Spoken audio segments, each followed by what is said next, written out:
Call the Berlin Boylston Regional and Union 60 School Committee to order. I'd like to call the Berlin School Committee to order. I'd like to call the Boylston School Committee to order.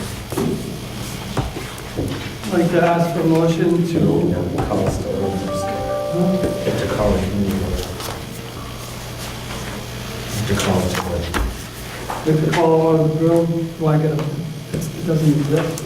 Yeah, but you call it to order. That's how it works. You told me that. I know, but I gotta ask for a motion to It's open. the union. You gotta open it. No, that's not what you told me. Boy, we're off to a good start. So I'd like to ask for a motion to open the Regional Transition Committee.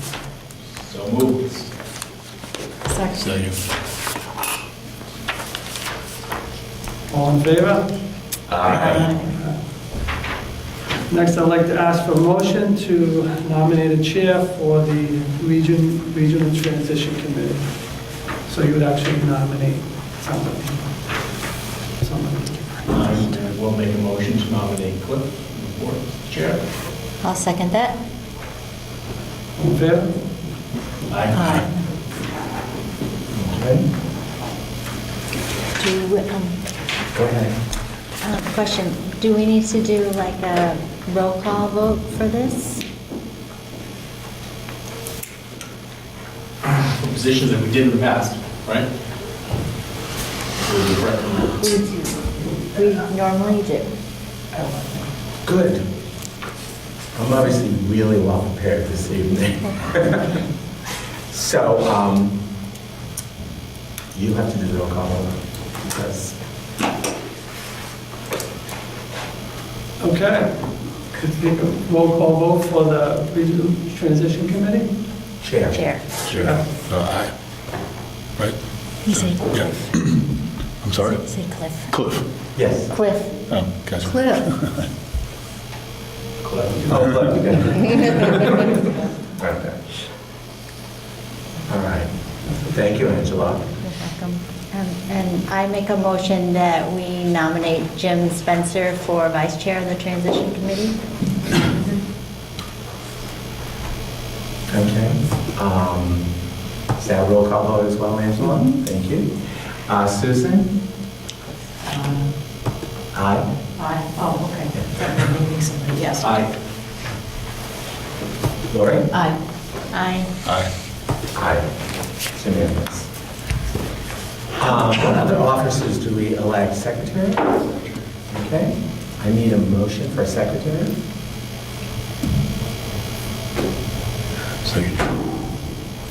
I understand. I nominate Keith Sure. for secretary. Sounds good. Seconded. All right, made and seconded. All right, we'll do a roll call for that. Susan? Secretary, Keith? Aye. Jim? Lori? Aye. Aye. Aye. It's unanimous. And we try another. Which treasurer?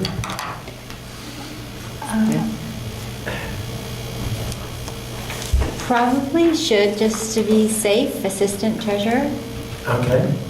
I think the other committees have, Just the regional does. just the regional does. So I think it's wise if we do, just in case. Okay? So I'll nominate myself if I can. Yes, of course you can. I'll second that. Okay, we have a motion and seconded, Angela for assistant treasurer. Is that correct?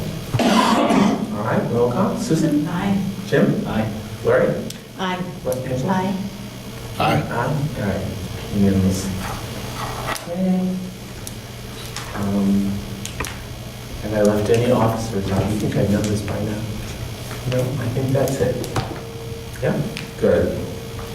Okay, are there any groups or individuals who wish to address the committees tonight under public comments? I'm sorry, may I ask you to make another comment? Yes.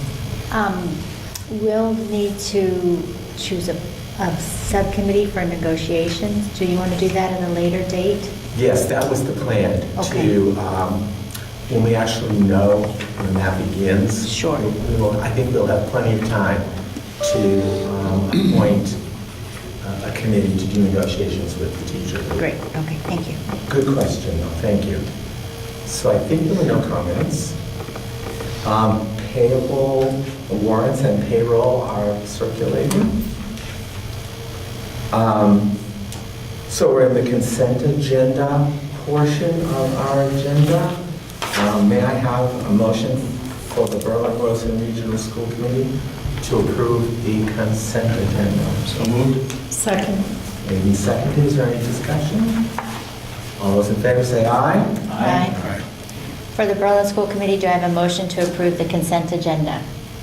I'll make that motion. Second. I'm sorry. That's okay. I'm not on Okay, all those, 6 more months, Lord. We're going to adopt her. That's what we're gonna do. Okay, all those in favor, say aye. Aye. And do I have a motion to? So moved. It's just premature. Ethan, second. All those in favor? Aye. Great. I love it when these go roughly smoothly. Are there any communications? I don't have any. Is any other committee chair? Only from the police in reference to MOU Okay. policy stuff. So that can send me that. Okay, great. All right, now we're into the report section of our agenda. And up first, we have our student liaison, Ryan Bonsaris. Good evening, everybody. Good evening. Some interesting events have happened at Toronto in the past month. Before vacation, we had our chorus and band concerts that were amazing. We also had our first full-scale theater production from Toronto students in a number of years. Mrs. Gustafson decided to run the drama club this year, and we performed a Sousaphide Christmas Carol. And it was a pretty big success.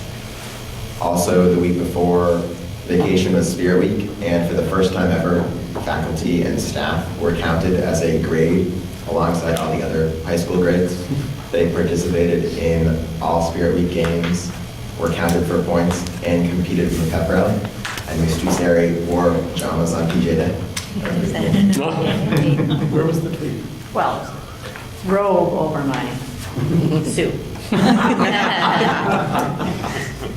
And on Wednesday of Spirit Week was Deck the Halls. So all the high school grades decorated their hallways for winter theme, and the staff decorated the office too.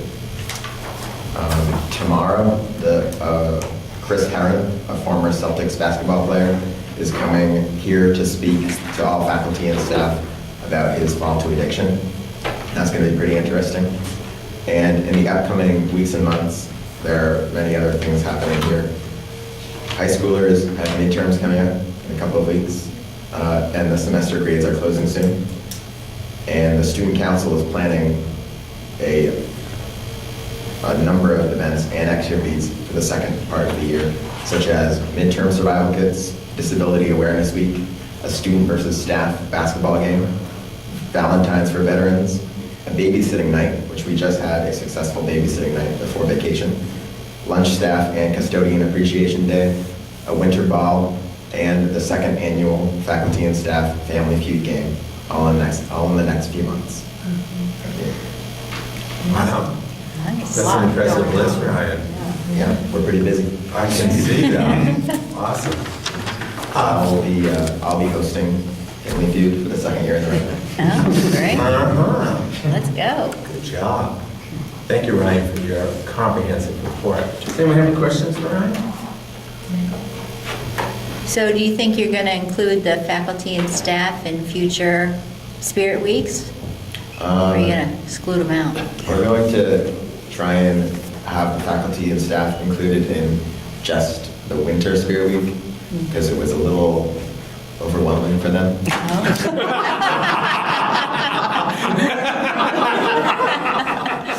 They're older. That's what the staff reported to us. Bring it on. You might have to have a meeting with them. There we go, my agenda for my next faculty.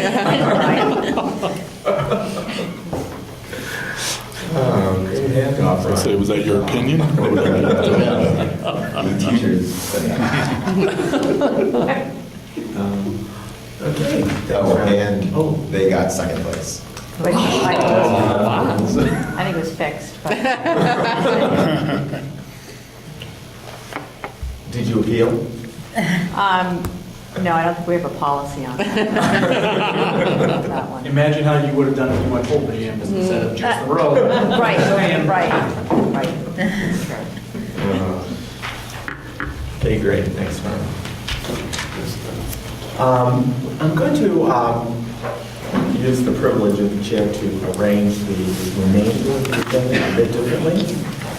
As you noticed, our Director of Finance and Operations is not in the building. He is sick. We have Paul and Jeff have worked with Bob to have a, I don't even know what to call it at this point, remote presentation on the budget. And so we're going to do that next, so that Bob can get back into bed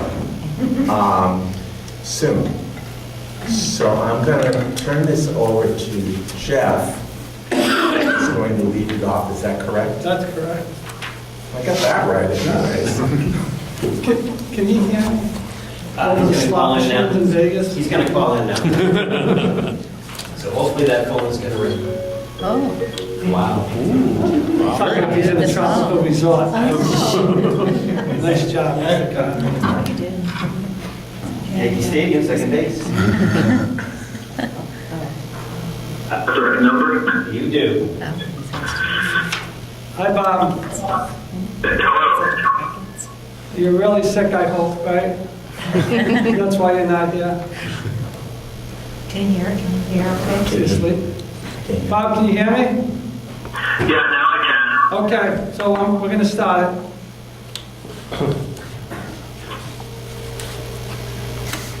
All right, Paul. Okay, so we'll start with the budget objectives. One, so the first point is to maintain the funding and existing program for staff. And then to, so the level service items, and then to fund items that were included on district improvement plan, which we presented to you in the fall. So none of those should be really a surprise. Then we had to incorporate some new elements into the budget that were due to the fact that we regionalized, and there were some things that were in the town budget that now will be in the regional budget. So we did have to account for those. And then to deliver a budget that was in the fiscal means of the towns. We had, if you recall last year, FY19, we had a fairly big ask from the towns, especially in Boylston, and made a promise that we would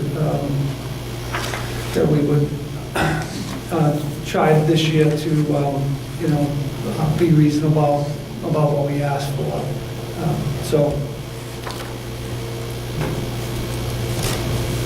So the timeline is consistent with what we've done in other years, December and January, to present the expenses and capital budget, which we're doing tonight.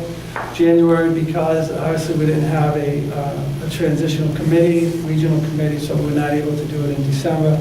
And then when the Chapter 78 is released in mid-January, we'll be able to look at the revenue, update some of the expenses and capital budgets, and look at some of the assessments for each town.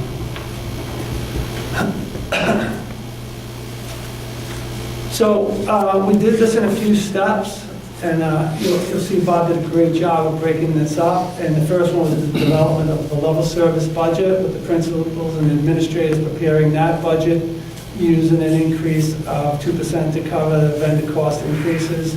There were some exceptions, and these were large items where we knew it was going to be different than 2%, so we were able to put that in.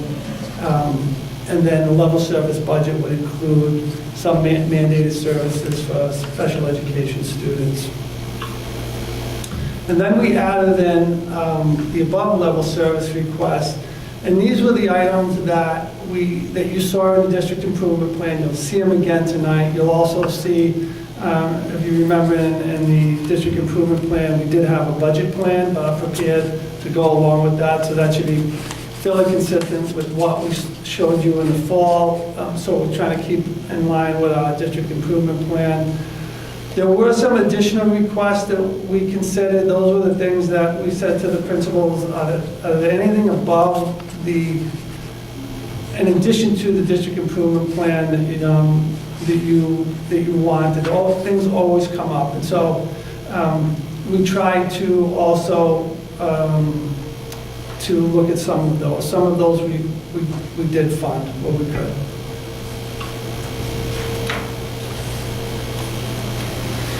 And then, as I spoke to earlier, there were some transfers from the towns that were in the town. They'll now be in the regional budget. And so obviously for Tohoto, these things were already in the budget. You'll see that too.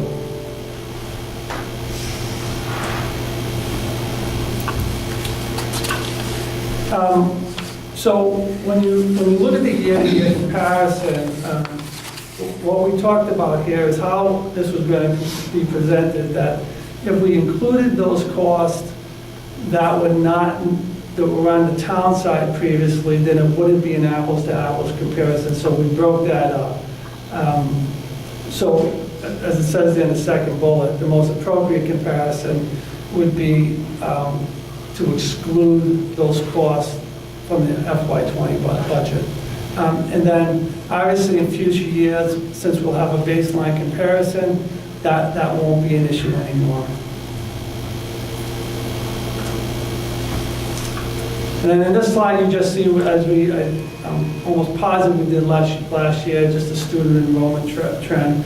And you see that they're holding fairly steady, within a few of last year. So there was no big drops or increases that we really needed to account for. So, Bob, you still with us? Are you? Yeah. Okay, Can you hear me? good. All right, Yes. So, what do you say? Can you I can hear you, Bob. All right. So Yeah. I'll jump in now. Loud and I'm sorry, clear, I your can't voice make is it very first. clear and healthy, so let's go to the next slide. He wanted to jump Sorry in. about that. Oh, okay. Sorry. Go ahead. So, Paul, are you advancing the slides? They thought you wanted to speak still to this one. Do you want to move on? On the year-over-year comparison, no, I mean, I think that's, again, it would be a distorted comparison to show the town costs on one side, especially when the benefits are fairly large, and to have FY19 not have those costs would be it would look like a very large increase, which is not the case. Okay, we're going to move to the Berlin budget then.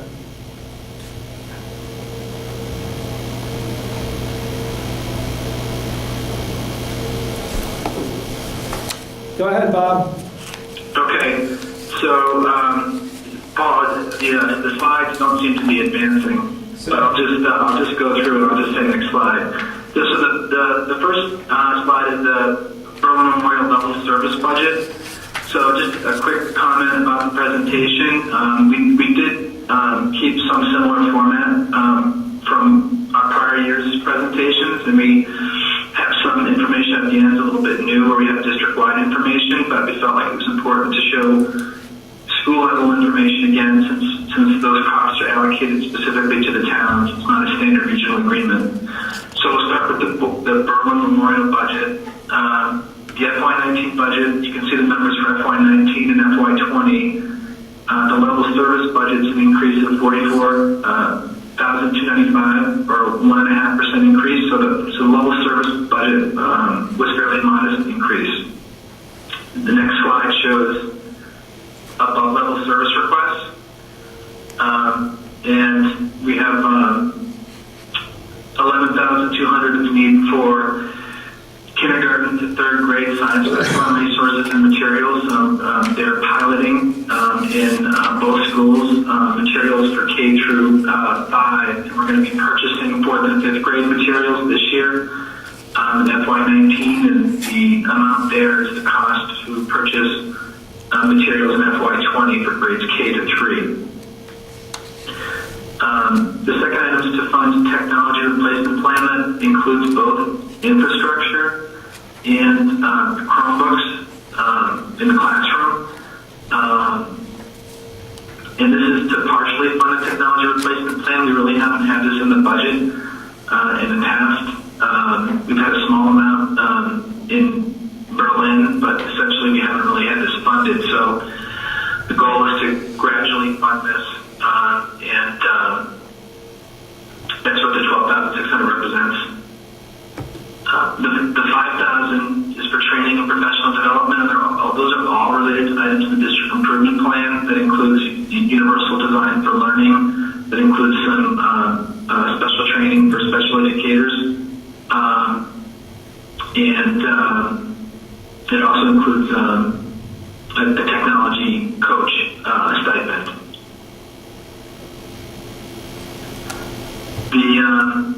The 3,100 is all the other items that I listed individually in the district improvement plan. So the total for all above-level service requests was 31,900, or an additional 1% above last year.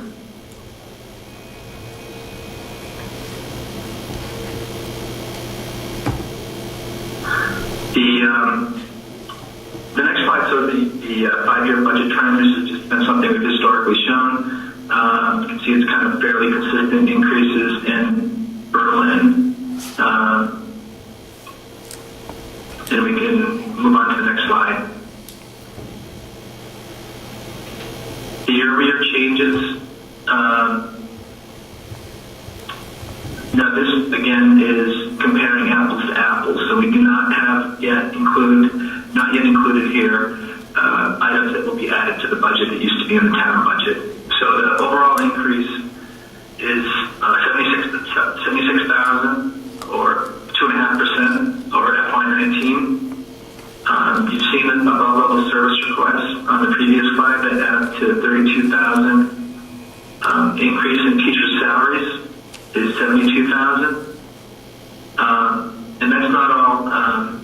Some of that is actually you'll notice down below there's a decrease for the reduction of librarian roll-ups. This was made at the beginning of the year to meet the needs of the school, to reduce the librarian to 0.4 of an FTE and to add a half-time special ed teacher. So part of that increase in the teacher sped salaries is an additional position. Another part of that is that we reduced the use of school choice reserves, which means we're using more general fund money to fund teacher salaries. There's a $22,000 increase in medical and therapeutic services. We do have a pre-K student who has some significant needs that were not budgeted last year.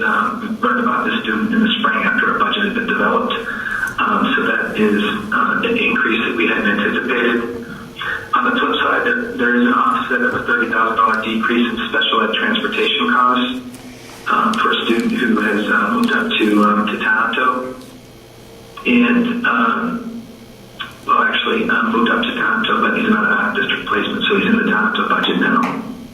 And I mentioned the 46,000 decrease due to the reduction of the librarian role. And there are some other small increases, including the 2% inflationary increases. So I just wanted to pause there and see if there's any questions on that slide.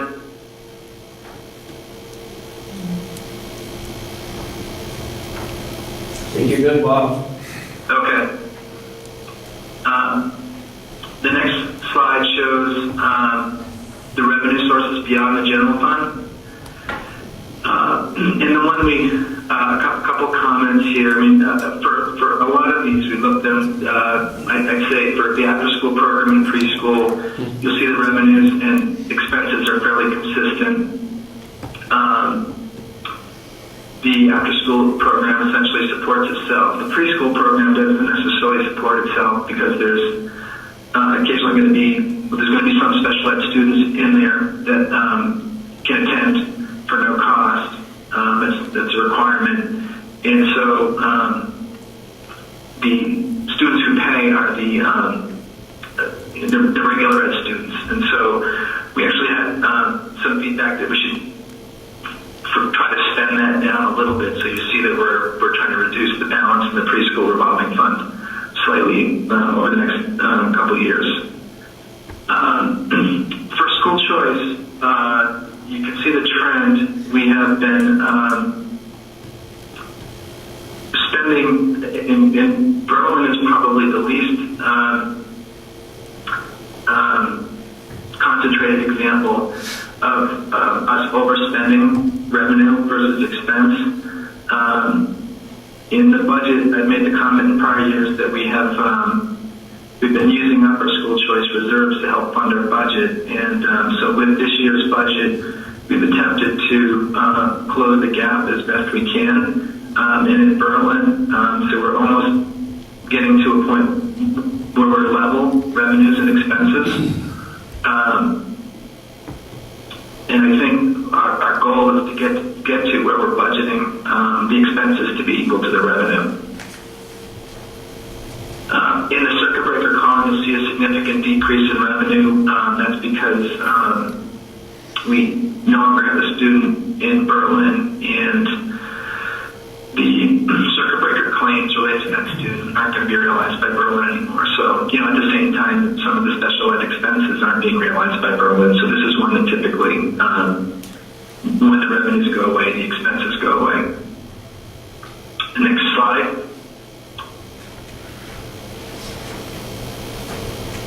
The building existing conditions analysis is a project that uses a consulting firm to look at all aspects of the building to help build a kind of a capital needs plan for the building. And we haven't had this done before.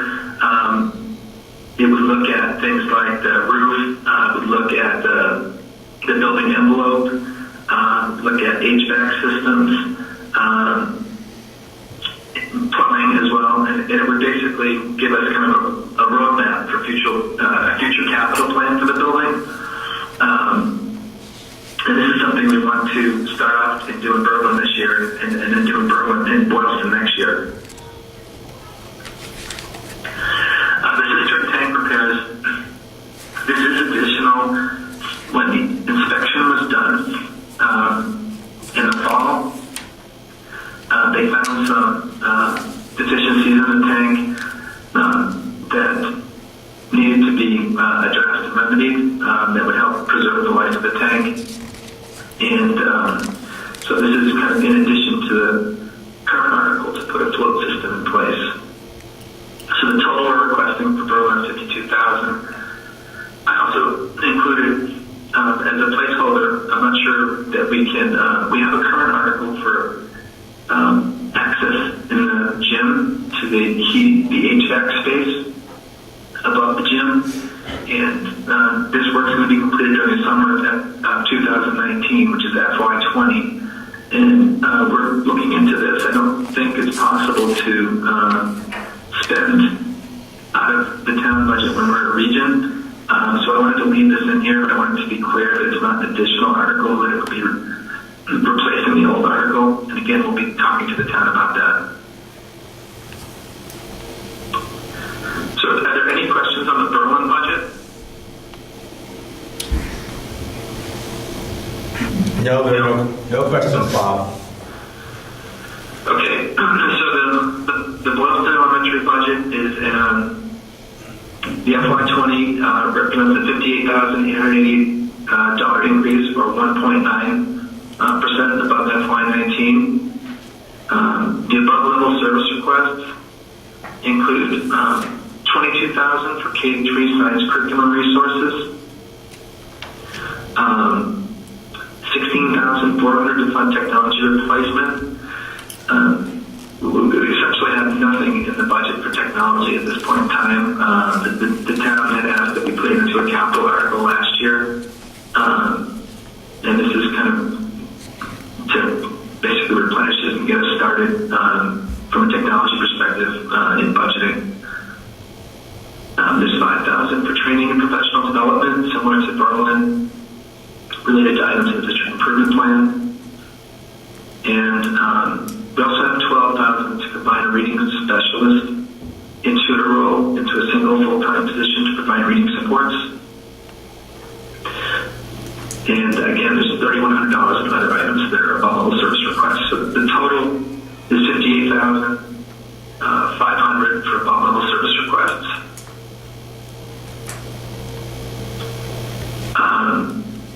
The 5-year budget trend shows, you can see that there's a little bit more growth the past few years. But if we look at the next slide, if we had, what this shows is back in FY14, if we had 1.76% increases every year, the orange bars represent that 1.76% growth over the last 6 budget years, and our actual budget is in blue.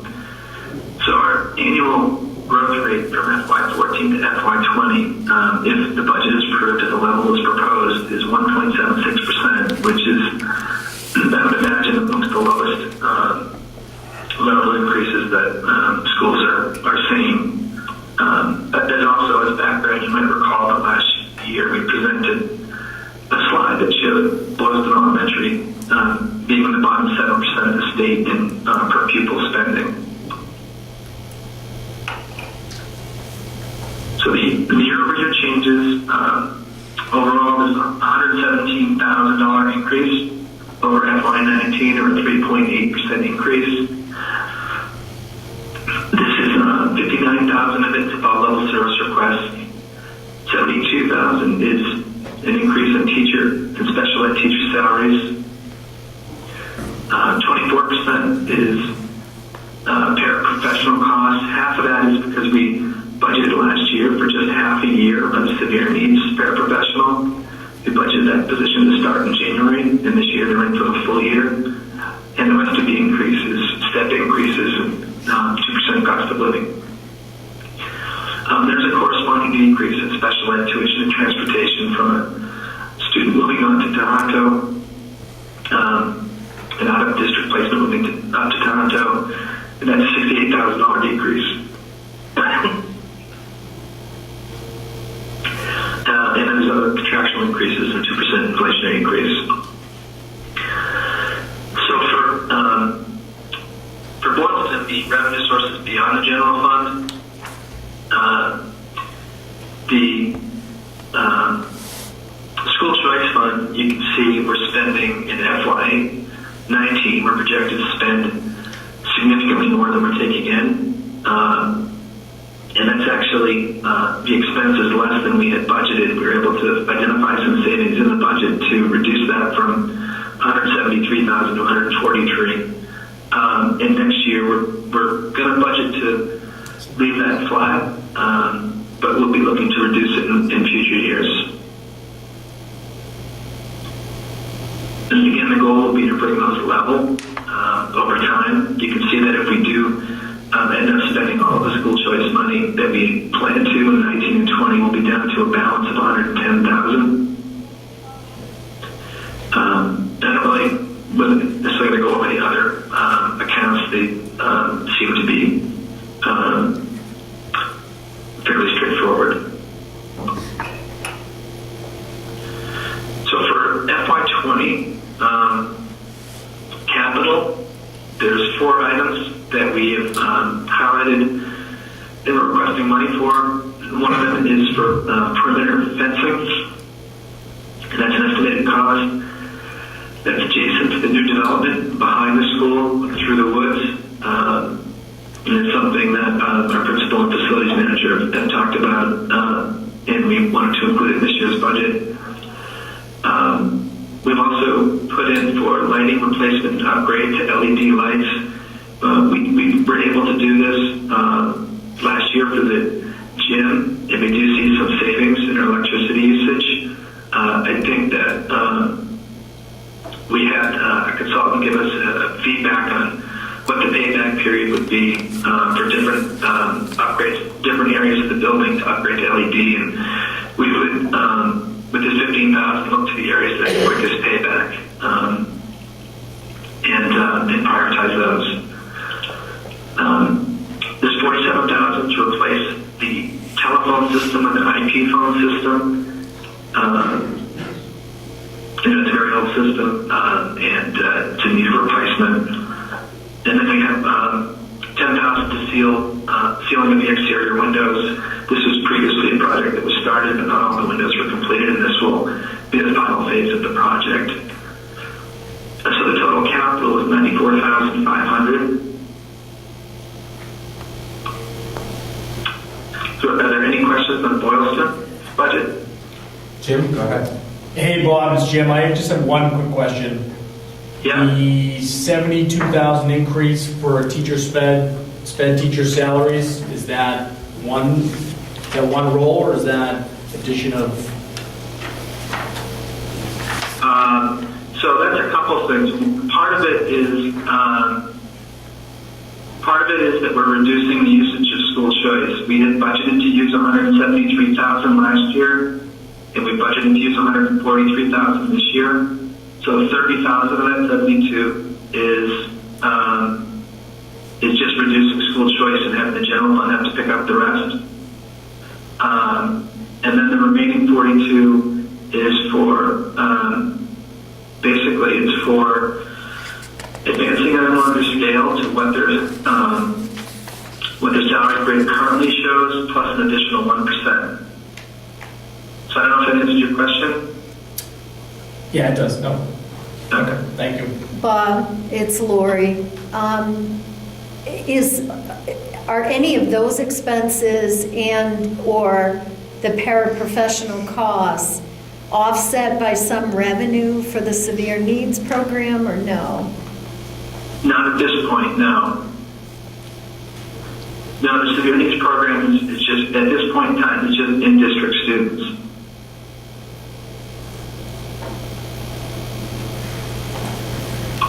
Any other questions for Bob? Can I follow up on that? Of course you can. Okay, so it's not revenue, is it cost avoidance? I'm sorry, can you repeat that? So the severe needs program may not be generating revenue right now, but is it resulting in cost avoidance? That these are students that would have to be out of district placements? That's correct. If we Okay. didn't have this program, they'd very likely at least have one, if not more, of the students out of district, either now or very soon. Okay, thank you. Any other questions from? Okay, Bob, you can go on. Okay, so on to Tohoto. So the Tohoto budget,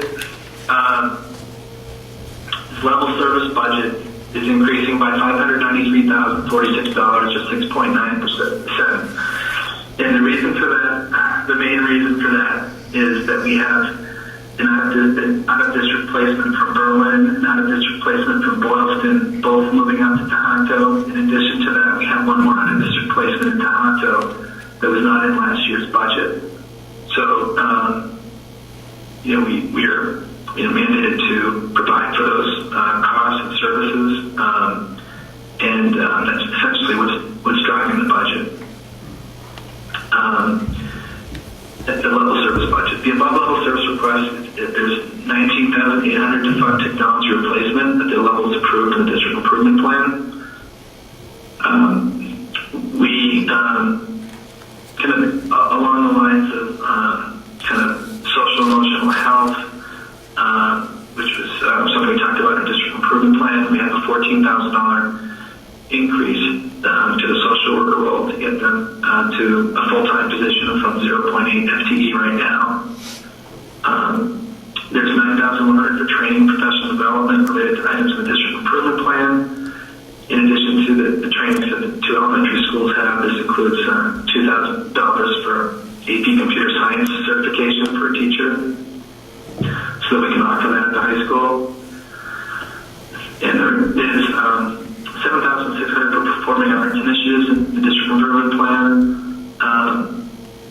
And that also factors in that we do have some grant, like a revolving fund. We also have an account for the performing arts that had a balance in it that the district can access for future performing arts initiatives. So the amount of the district improvement plan was actually greater than $7,600, but we were able to offset some of that with other funds. And the remaining other items were $3,400. So the above level service requests were $53,900 for an additional 0.6%. The next slide shows the 5-year budget trend, which I'll move on to the next slide, the year-over-year changes. So the FY20 budget, an increase of $647,000 over FY19, or 7.6% increase. 54,000 of that is above level service requests. 287,000 is for special ed tuition and transportation costs. Those were the reason that the above level service, the level service budget had increased so much. There's a 90,000 increase in charter school and school choice tuitions. We will monitor that, see if we can get updated information. If it suggests that will change, we'll update it. But as of this point in time, we factored those on the cherry sheet information that came out from the state. There's a $72,000 increase in classroom teacher salaries, basically for contractual increases. There's a $69,000 increase in health insurance and Medicare costs. That's assuming a 5% rate increase. We will get the actual rate increase sometime near the end of January, we anticipate. And if we'll hopefully be able to make an adjustment if it's less. And so that would come out in our next presentation if it is less. We've been told that our district's, I guess, health or loss ratio is fairly good, and so that we're kind of confident 5% would be within the range, be very close to what we're going to get. There's 26,000 being absorbed in the general fund due to loss of the rural schools grant as well, and those specifically were paying for online course fees that we offer for high school students, and then they also use some of that money to pay for the social worker salary. And then there's some other additional contractual increases and 2% inflationary increases on our level services budget. The next slide, revenue sources beyond the general fund. You can see that in the school choice column, the first column, we were at a sizable surplus in the account at the beginning of FY18. Probably more than need be. It was over $1 million. And so there was a desire on the part, in particular, Boylston, for the part of the town to use some of that money to offset the budget. So we increased it in FY18, and we actually budgeted more than is shown being used, and we've reduced it slightly in FY19, and we're going to hold it flat one more year, and then we're going to need to start reducing it. We don't really have any stabilization or reserve funds in the region, and we have the E&D balance, which is not that sizable. And school choice really can serve as a reserve fund if some emergency happens. So we don't recommend going much lower than where we project to end up at FY20. And we will seek to spend less than we've shown for FY19 and 20 if we can find any savings in the budget or any offsets.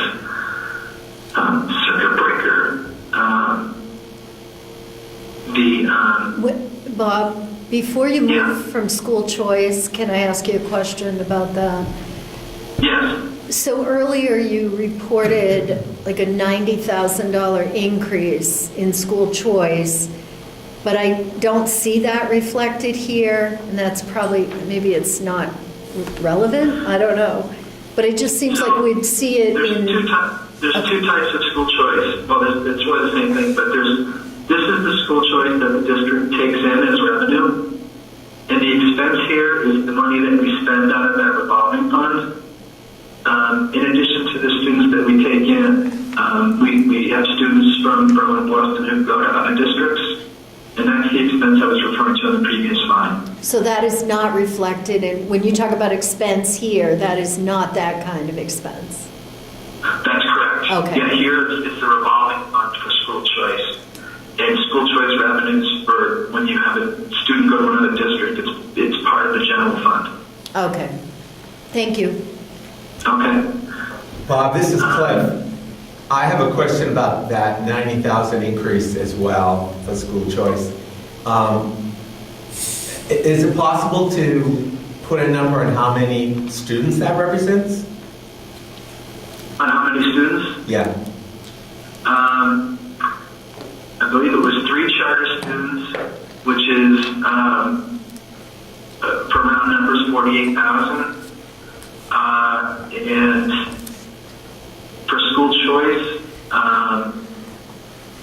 what does that leave? 42. I mean, it's probably about 7 students for school choice. There's a special ed increment for 1 student, which is part of it. But I will also just comment on the charter school. Out of those students, 2 of them, the 3 charter school students, were students that moved into, and I think this is the case for a couple of school choice students as well. There are students that lived in another town and moved to Berlin and Boylston and decided to continue attending another school.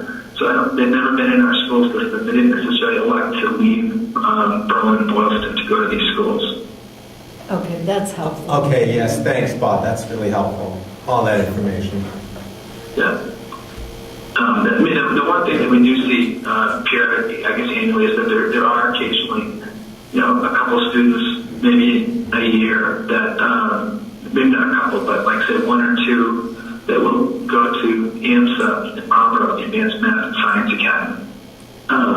But that's not too many. Will you be showing Assabet somewhere as a separate line item in this presentation, or?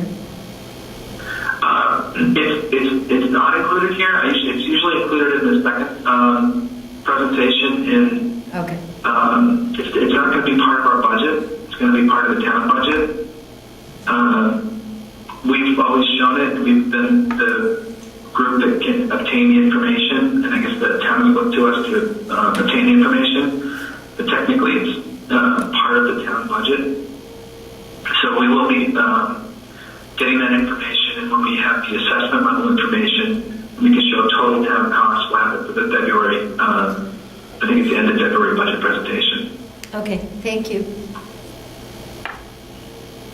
So for circuit breaker, we do still have a healthy revenue, and that's mainly because we have a lot of expenses that qualify for circuit breaker. So,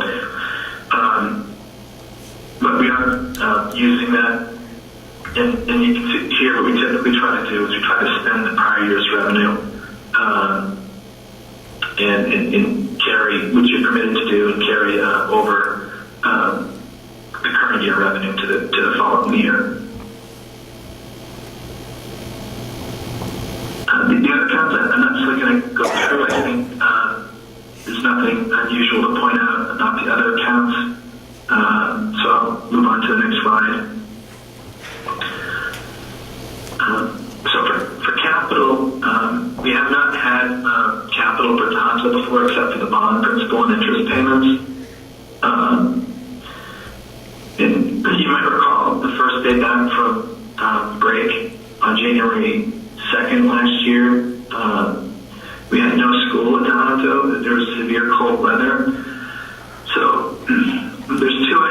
relate to this. So just to address that in the short term, our facilities manager got a fuel additive that he is having the custodial staff pour into the fuel at the prescribed ratios to help avoid having it congeal. So the freezing point, the congealing point for oil is 16 degrees Fahrenheit, which I didn't realize. We have an above ground tank, and it really is not sheltered at all from the elements. So the additive should bring us able to bear temperatures at 0 degrees, but not much below that. And if we were to take a long-term perspective, I don't think it would be completely, I think we can expect that there'll be some cold spell that's a few days below 0. And so I think we felt like to have more assurance, this solution for 25,000, the second item, is basically it's a line within the tank. It's a glycol line that basically heats through radiant heat off of it, heats the oil in the tank when it gets below a certain temperature, so it'll stop it from congealing. So this and the additive combined should get us to a place where we feel like we're fairly secure that we're not going to have the issue recur. We could take the chance and not do this, but I'd say that there'd be a chance that we could have a day off where we have an issue with the heating and it gets very cold. So we felt like this was something that we needed to do. The first item is related to that, and I think I prioritized the second one first. It's to implement some equipment monitoring and integrate it into the building management system. Right now, our building management system, we have it linked up with a third party that calls us if there's an issue. And it currently only is working it's only set up to work for burglar and fire alarm. And this critical equipment monitoring would help us get it tied into things like HVAC and other equipment, so that we could be made aware instantly if there was an issue within the building. The last two items are the bond principal payments, the two bonds we have, and the bond interest payments that we have for the bonds outstanding at Toronto.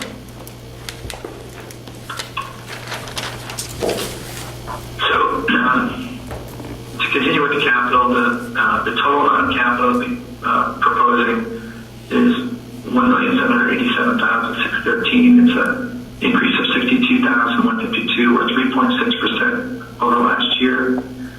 And both the amounts shown in FY 2019 include there's a portion of E&D that we are required to use to offset our bond payments related to a premium that received at the time of issuance of the bond.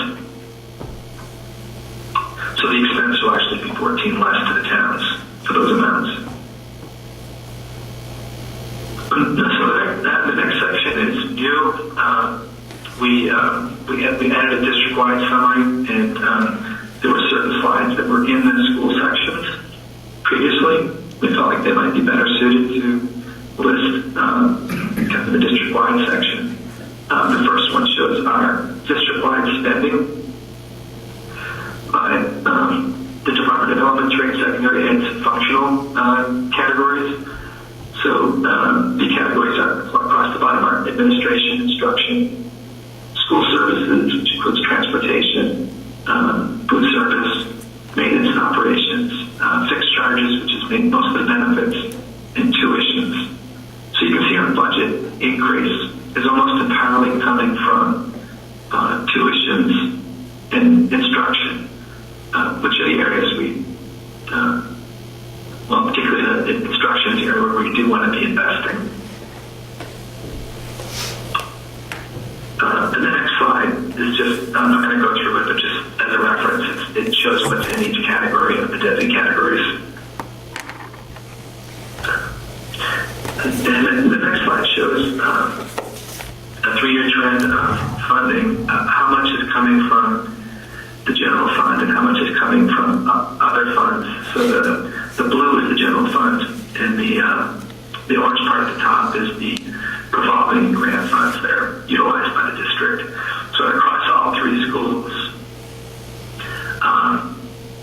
you can see on the far right that our general fund is increasing by 5.7%.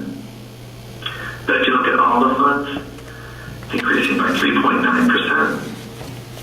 And what that means is, it's actually the district's spending, its funding is increasing by 3.9%, and the general fund needs to pick up a bigger portion of it for a couple reasons. One is that we have to reduce our usage of school choice from the levels we've been using in the past. And then also at times, the circuit breaker the circuit breaker revenues come down. In prior years, we'll be using less circuit breaker revenue. Bob, can I ask a question?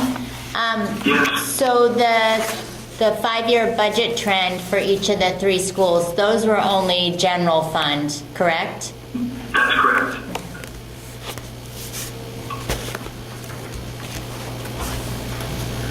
The next slide shows new costs being added due to regionalization, and it's not, I should say, it's not the beginning to the regional budget, but these were expenses that were in the town's budgets. So I should say that probably all of these are in the town's budgets, except for the second item, which we felt like it was important to include. We do have a provision for potentially having staff decide to enroll when they come on board the region. Elementary school staff from either Berlin or Boylston. And that basically is a cost that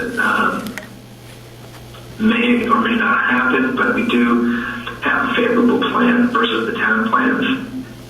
It is something we may need to look at. We've talked about in our negotiations with the union last period, the last cycle that we had, that we would be looking potentially at a deductible plan at some point in the future, which is becoming more common.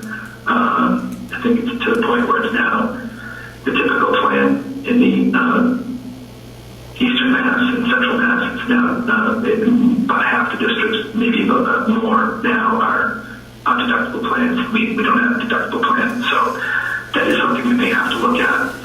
But given our current plan, we felt like we needed to include a provision for this because we wouldn't be able to absorb that if we didn't include it in the budget. So these, the first, on the right, also kind of provide an explanation of where we're able to obtain the information from. The top line shows employee benefits, health, dental, life. I was able to obtain the current enrollment counts from each of the town offices. And then, to assume that same enrollment based on our pricing for the first line. The next, after the second line, which is just talked about, the next 3 lines for insurance, I talked to I had a conference call with April Stewart and Mary Arata, both from the towns of Berlin and Boylston, and their insurance rep, and they were able to give us price estimates of what portion of the town's insurance was related to the elementary schools. And so these amounts represent those amounts transferring to us. It's possible that the amounts will be slightly different based on our experience rating. We do have a good experience rating, which I think would affect the workers' comp and the property insurance. Not so much the school board liability, which is smaller. That's kind of not anticipated to receive any benefit from experience rating. Charter school tuition, this is from the cherry sheet. And only students from Berlin in Boylston. I am willing to research that, and I found it a little bit odd that we had charter school students at the elementary level.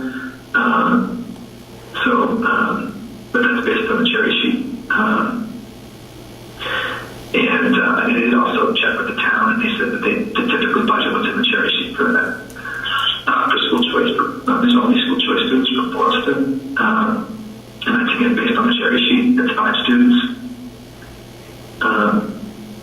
Medicare taxes, we were able to obtain this from information the town gives us for the end of the year report. And then our third-party payroll provider costs will go up slightly because we'll have more employees. And this is the estimated share for the staffing at the elementary schools. And then the last item is a retirement assessment. And we did consult with Worcester Regional. They said there would be no change in FY20. We anticipate at some point that we'll probably have an FY21 we'll see. And this will be similar to the items above, where it's a cost that's currently borne by the town, and there's a share of these costs that relate to current employees in the elementary schools. And we'll have to work with Worcester Regional. I'm not sure how they will be able to parse out they'll have to parse out our current staff from our retired staff, because the retired staff is going to remain the responsibility of the 2 towns.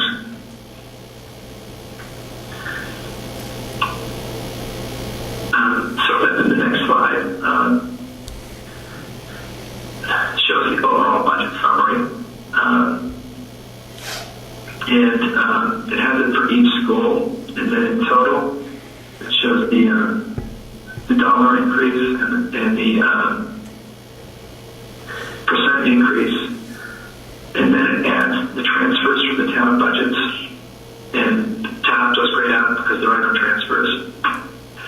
And so the total FY20 operating budget that we request that you vote on is the second to last line. And the total of the capital budget articles that we request you vote on is the bottom row. In the Berlin Memorial number does include an item that we already have an article for, but we anticipate needing to return. This is a footnote, basically a $103,000 article that we anticipate we need to return. And we've since made a slight change to the project, so it would be $95,000, it'd be a slight decrease. So I don't know if there's any questions on that. If not, I'll move on to the next slide.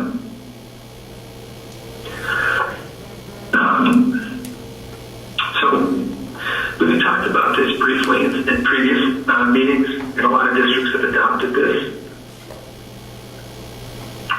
Mass General laws allow school districts to reserve funds to pay for unanticipated or unbudgeted costs for special education, out-of-district tuition, or transportation. This fund can be established by a vote of the school committee and by a vote of town meeting. It needs both approvals to move forward. And the fund can be used for extraordinary special ed out-of-district or transportation costs.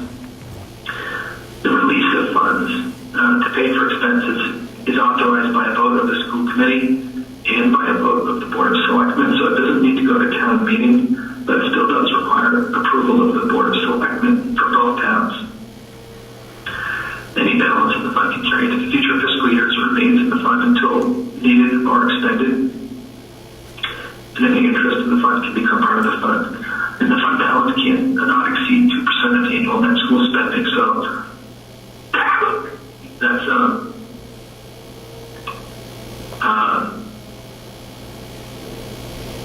I don't think that's 1 million. I think that's a mistake. It's closer to 300,000. My apologies. So our recommendation would be at a February budget hearing to approve the establishment of the Special Education Reserve Fund and to bring it forward to town meeting for approval. And whether it gets funded or not, we feel like it's an important step to have this fund approved. You can have the funds exist without having a balance in it, and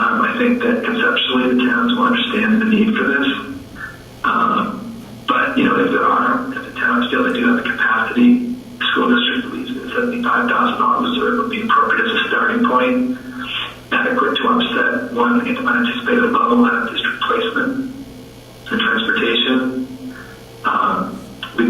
Understanding that there are, that our overall budget increase is fairly significant, particularly at Tohoto, not so much the elementary schools.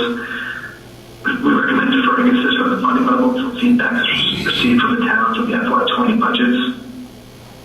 And our goal is to have the special ed reserve fund established this year and consider funding it this year or if possible, or in future years when funds are available. I don't know if there's any questions on the special ed reserve fund. I mean, just, the problem that, we see that students can, at a time that's not anticipated, need to be placed on a district, and it could be also somebody moving to our town. And these are typically expensive and something that is very difficult for the district to be able to absorb. And I think we don't want to be faced with the decision of having to cut a teaching position to pay for having district placement. So our thought is that if we can get to a point where we have some level of reserve for this, we'll be in a better place and have a more stable structure in the school system. Bob, how does this relate to circuit breaker, or does it not? It's similar. I mean, circuit breaker is really intended to help the district offset expensive out-of-district placements. Typically, it's always out-of-district. I don't think we have any that are in district. But usually it's for circuit breaker. You know about those students. Like, we're getting reimbursed for students that we had in our district last year. But you could have a student move into the district and somebody could move into our district, in July of next year that we won't have budgeted for, and circuit breaker reimbursement is a 1-year lag. You get the revenue the year after the student was there. So I guess it would supplement that, but really this special ed reserve would be more for an unanticipated placement. And you see this as something we would vote to fund as part of the budget, not something necessarily that E&D funds would be used for?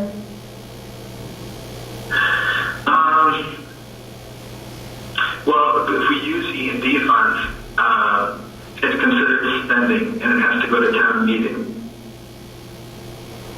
So when we get our budget approved, when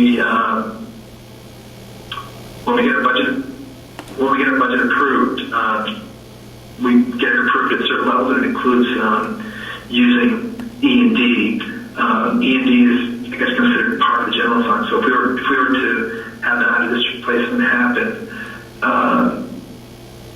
during the year and wanted to use E&D, we couldn't unless we went to town meeting. Okay. A different thought would be, I guess related to that though is, could we use E&D to fund this reserve fund? I mean, that's a fair question. I don't feel like our reserve fund is significant enough to do that right now. It's something we could consider.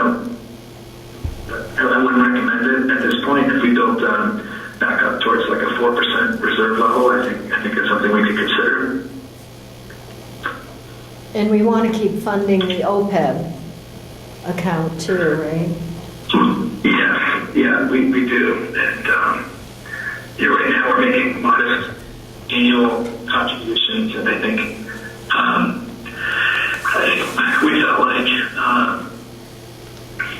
that where we are right now, we need to kind of digest the regionalization first, and that special ed reserve fund was more of a short-term need, and the OPEB is more of a long-term need. And so I think those are things that we do have as challenges, and we just have to prioritize which ones we can land. I think we'll be able to do them all at Right. Hey, Bob, Jim, 2 questions. Yeah.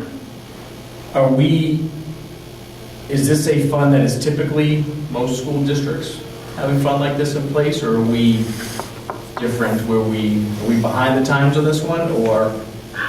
So I've seen a lot of emails on the school business manager listserv, and I know that several in the area have it, and have gone to town meeting recently. There's 2 types of special ed funds. One is a stabilization fund, one is a reserve fund. The reserve fund is a little bit less difficult to use, so we recommend that one. But this reserve fund was created on the Municipal Modernization Act. I think that was about 3 years ago. So it's new, but since it's come out and been created through that act, it's I know that Grafton, for example, has used it in other districts in the area, and then I've seen on the list there are a lot of districts saying what language they've used to put this in a town article. So I'd say we're I don't know that we're late. It's only 3 years old, but I know that a lot of districts took advantage of it.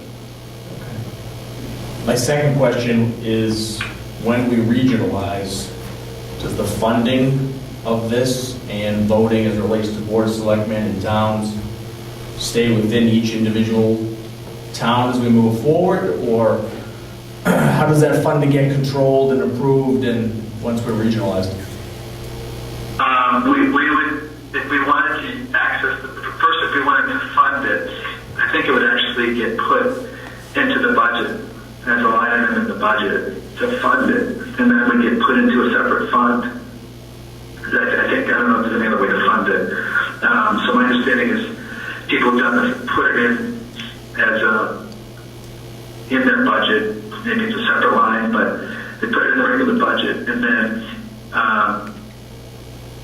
when they go to spend it, they have to go to the school committee first, get approval, and then they have to go to, the town that I was talking to recently is a municipality, so they only have to go to one board of selectmen, but we would need a majority of our town board of selectmen to approve using it, and since we have 2 towns, the majority is both towns. So we would need both towns board of selectmen, which is still less onerous than going to a town meeting, because then you have to wait till May, and if for some reason it's not approved, then you are really left with no time to find other money to cover it.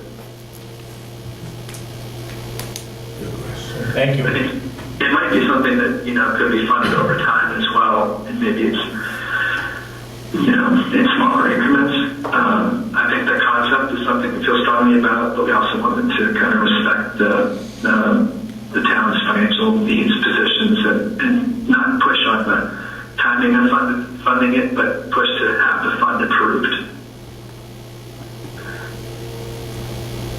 I have a couple of procedural questions, Bob. You mentioned having a vote on the establishment of this reserve fund at our February budget hearing. I would think that we would do it at our regularly scheduled school committee meeting.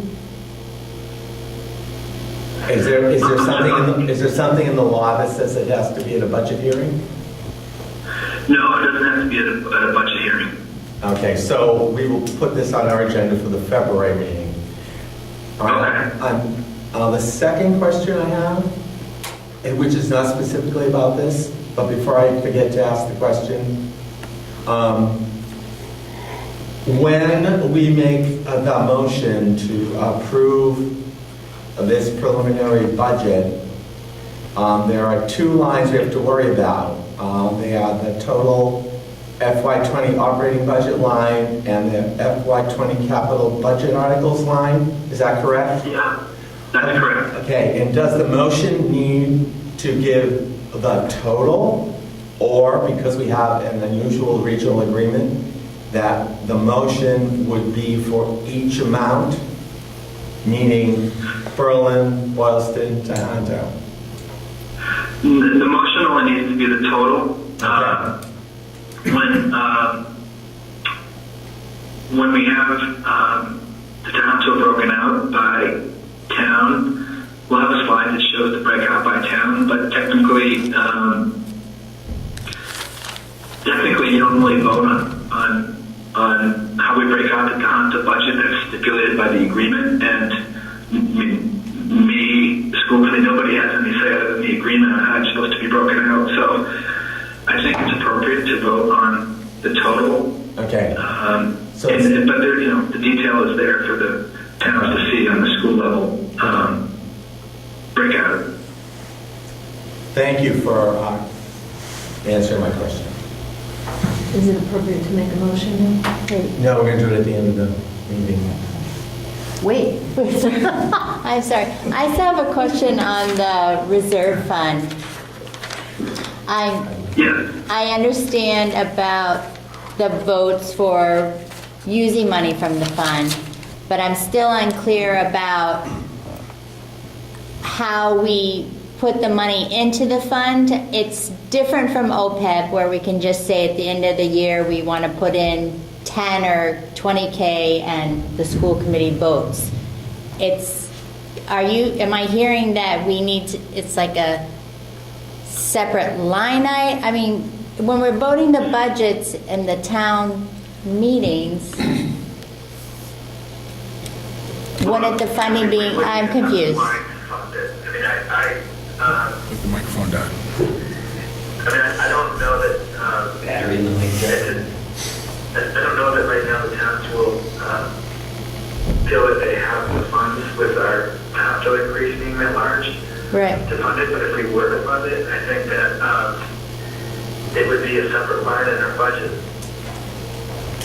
And it's a little bit unusual because it's similar to OPEB. OPEB is paid for out of our budget, but then it goes to a separate OPEB trust. But it's still paid for, it's still funded by the towns, so it's funded by the general fund.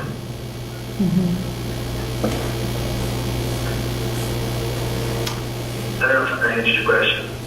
So Angela can correct me, but I think what she wants to know, and I'm not sure you answered this question, is that if we approve this, would it be in a line item in the next budget, we will put a dollar amount in there? Is that correct, Angela? I'm just confused about, is it something we have to vote separately at town meeting when you put money in, or is it just something that we vote in as part of our budget that we do each year? You know what I mean? Yes. Yeah.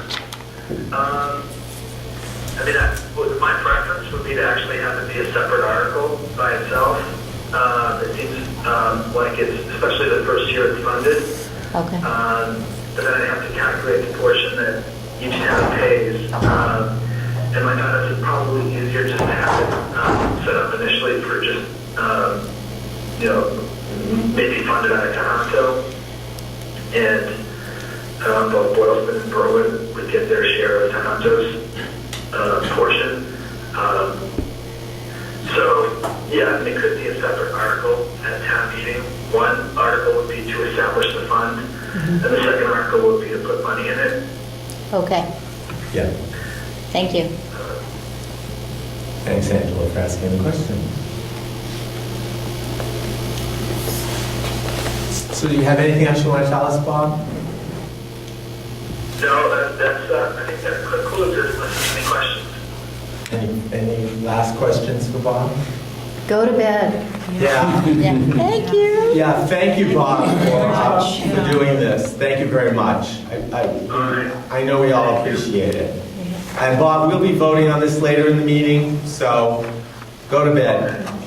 Then I'll find out. Yes, you will. Thanks a lot, Bob. Thanks, Bob. Thank you. Okay. So clearly Bob won't be reporting on the update on the FY19 budget, but there are sheets in your packet on the drive that if you can use that tiny print, you'll be able to see.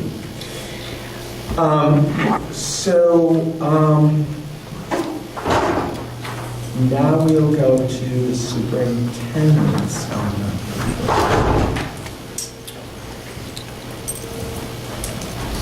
That's you. No, I was looking, fixated on the clock. So I just wanted to give a quick update on the SRO. I did talk to you a little bit about this before. I anticipate in either February or March recommending an SRO in both of our schools, all of our schools.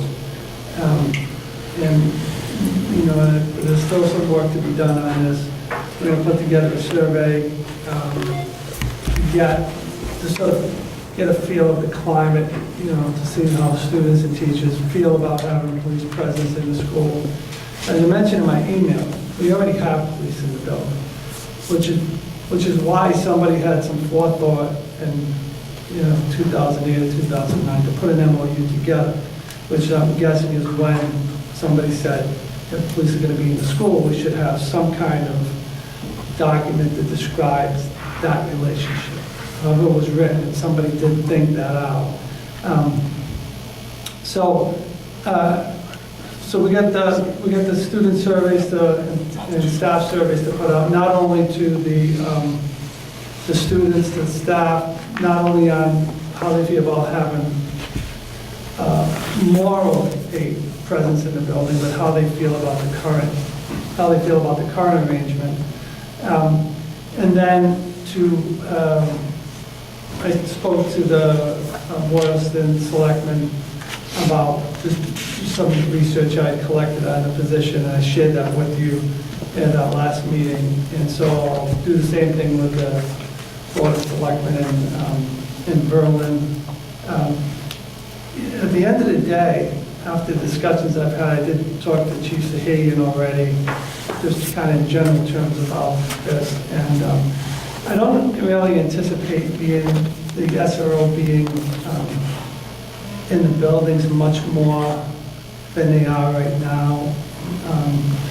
But really, to have an MOU and a document, a standard operating procedures that more accurately describes or updates the description of our relationship with the police. It helps us, it helps them. It's one of the ways they generate grant money by having hours in the school, by working on programs with us. So, and it benefits us too to have them in the building. So, one of the things we have to do is sit down and think about some not just things that are covered under the law, but things like, whether police wear uniforms in the schools. In some districts, they're not required to. Some districts, they wear uniforms when they're in during the day, but if it's a special event, they wear just, some, like a golf shirt or something like that.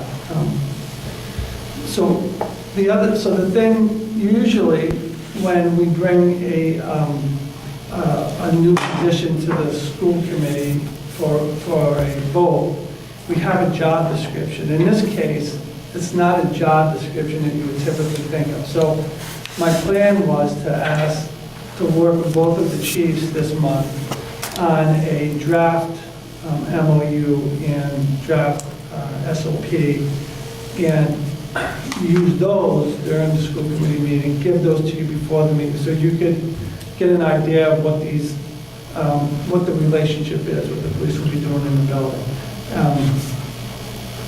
So you'll have a better idea on what you're voting on.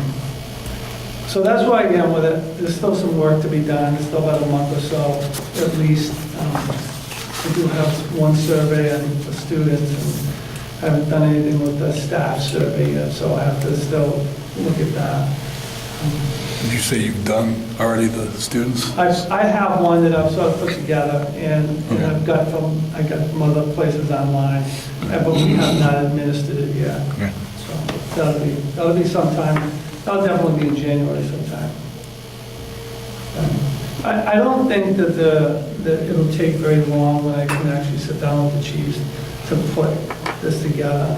Probably a couple hours to each town, I would say. It's really a document that's initially put together by the police chief, because the office it comes from, it's their office, they work for them. So we've gone through and sort of taken the template from, that was approved by the state and the AG's office, and, did some initial stuff, just put our school's name in, a few things. So we'll have to, and Christie put it in a document, but we can just work off that. So I don't think it should be a big deal. That's where we are with it. Can I tag that last question? Yes. When you ask the students, is that elementary school too? Yeah, I mean, we'll probably, for example, in Berlin, and I'll have to talk to the principals a little bit more about this. The officers in the school quite a bit. He does a lot of programs with them. He does classes with them. So they have a pretty good relationship. From what I've observed, I stood outside the classroom, not sort of creeped out there, but, just listening to what's going on. I don't want to interrupt sometimes. And he has he's very animated, and he has a great relationship. So, it might be a different survey for each school. That's what I was asking, It's not quite the same in Boylston, but I'm certainly not going to send it out without asking the principals and have them maybe add some questions or some thoughts on it. I'll do a draft and give it to them and, see if they think we should send it or not. Okay. Good question. And sort of follow up on that, the survey will be for actual students versus parents of the students? Yeah, Okay. And did you say you're going to do a parent survey after that? staff survey. Oh, not a parent. So, no anticipation of doing a community survey? I didn't, it's up in the air. I mean, I'm open to suggestions. I have no problem doing one if you think that's, I think it can't hurt. yeah, I don't think it can I either. think it's more important for us to find out what your feedback is from your students and your staff. I certainly do too, but I don't think feedback from the community is I don't think it hurts, certainly. And, and I've asked people already, like I said, there's been police in the schools since 2005, and I don't anticipate us having somebody who's here 6 hours a day. We're small schools, and unless when I talk to the leadership team, really having in-depth conversation, they really think it's needed. I don't at this point. So again, I have to see what staff says. Maybe staff want someone in there more. Staff wants someone in there more to work with students, on safety issues and things like that. So. I think you're right. I have experience with that in the role as principal and having SROs. And you had said this earlier, like months ago. What's really important is the relationship between that person and students and teachers. And some people are better at that than others. And that's not a criticism of anyone, it's just a reality that some people are better at that than others. So I think that the survey of students and staff is really important because they're the ones who are there every day. And this person comes in and what are they looking at person to be able to do is really important. And in my view, in my experience, the ones who, the officers that were most successful were the ones that took the direction from us, meaning principal, teachers, the people in the building. So I think to echo Angela's words, I think the importance of the staff survey and the student survey is really important. I mean, I think so far I've had all positive conversations. I haven't had anybody tell me that they've had a bad relationship, but that's probably not something they're necessarily going to come up to me and say. Anyway, so I don't know what we're going to get. So Are the DARE programs still going on in the elementary schools? We no longer call it DARE, and the name of what it is totally escaping me. LEAD, thank you. It's a similar concept, but a different delivery model. And we do have a police officer that comes in pretty regularly. I don't think as regularly over as in Berlin, but has built some equally strong relationships with kids. So the final thing I want to say about it is, this isn't in stone, just because you vote for it, just because it goes in place. It doesn't mean, if it doesn't work, it doesn't work. There is some other things that have to be done since the SROs are required by law. So, and at that point, it would require a waiver if we didn't have, we'd have to have a reason. If funding is available, we would then have to have a reason why we didn't have an SRO in our building. So,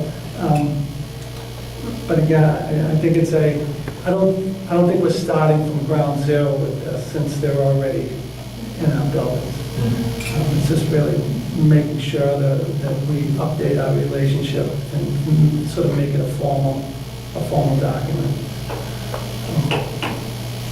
Any last questions for Jeff on the SRO? Okay. All right, the mid-year progress report on goals. School committee? You. We're still on you. We're not taking the focus off you. You can try, but it isn't gonna work. So I'm not, can you? Yeah, and he's crossing over between that and the process that I was proposing for feedback. So I think, Jeff, that Cliff is saying that your report comes out first, and then we see where we are for time, because we may need to modify the process according to what time we have, but that we want to give you time to really talk about what's in there, anything that's beyond, especially beyond what's written. Sure, okay. So I know we have it in written form, but I'll tell you, it is still kind of educationally jargony, these things. So anything you can do to elaborate, fill out, talk about, anecdote, that's all good. Is that correct? No, I like it, Cliff. Yeah. Okay. So my first goal then, goal number one, was, I had a couple things in there. One was a standard-based report card for grades 5 through K, and those have been updated and implemented using the 2018 framework. The revised report card reflects the new science standards, and so the last, those bullets, those next bullets you see there, really just say that in the next, over the course of the year, I mean, this is a year-long goal, we're going to be revising these to include the social studies standards in the spring, and also to just do some reformatting. And we saw that on the last one. Paul's already started a lot of that work. So that's on the standards-based report card. That's, it's done. We just need to continue making updates and tweaks to it and add in some new language for new standards. The common assessments for science in grades K through 5, that work is ongoing. Those have been added by teachers to the Google Drive. That work is being done by the coaches that we just put in this year, along with grade level teams, and Carol oversees that work. So that's ongoing, but that's right where it should be. We're actually a little bit ahead of where we thought we would be with it. We've added a writing response to each of the common assessments, and Carol is going to some conferences, and she went to a Title I conference this fall and got some lesson tuning protocols that she's going to be at least trying out as she works with the teams over the next few months. Let's see, so that's goal one that I had on there. May I ask a quick question? Yeah. Have the new report cards gone out yet? Have parents seen them? Yeah. Has there been any feedback that you're aware of? Anybody? I haven't received any feedback from parents, but I think as Ryan from Berlin spoke to, I'm coming to the meetings in February for both Berlin and Boylston for specifically that purpose, among a Okay. few other things, but I do want to get feedback from parents. I was just curious, because Yeah, anytime I don't- I've been in a school system where you change the report card, Yeah, I don't we believe, get lots of comments. Well, we were really diligent, though. We were diligent about sending out some documentation with those to explain what we did, so it wasn't a surprise. So, I mean, I think that may have helped. I think if they didn't like it, you'd know. Yeah, probably does. I'm assuming. Thank you. So, goal 2 is the district improvement goal. Let's see. So the first part of that was the transition from I forgot what we were. We were a region and a union to a full region. And as you just saw in the presentation, that work is being done, and hopefully we'll soon start the negotiations for the contracts. Let's see, anything else in there? Okay, it was also a goal for to develop a coaching model, and again, that's one of the things you voted on last year. And so Carol's been working with that, and that's really gone beyond what we thought it would be. They're already doing things like, one of the things we were hoping is that there's this transition usually between schools. So not only are they going from BES and DMS to the middle school, it's a change of building. It's now they're with new kids, and typically, if you look at things like MCAS results, you always see a drop there or some kind of a dip. So we were hoping that if we put coaches in the elementary schools and in the middle school, and they could speak to each other, and they could talk about instruction on a regular basis, and Carol meets with them monthly, and content level teams and as a group. So we were hoping that they didn't in the past have a lot of opportunities to talk with each other, not formal time where somebody said, okay, this is what we're here for today. So they've already done things, and I know this has been brought up. I think Carol brought this up in the last meeting. They've already brought the elementary kids up into the high school science class and done some labs with them and things like that. So just this kind of discourse that we would hope they would have, they're already having. I thought it would take longer, but again, we're way ahead of where we thought we would be with that.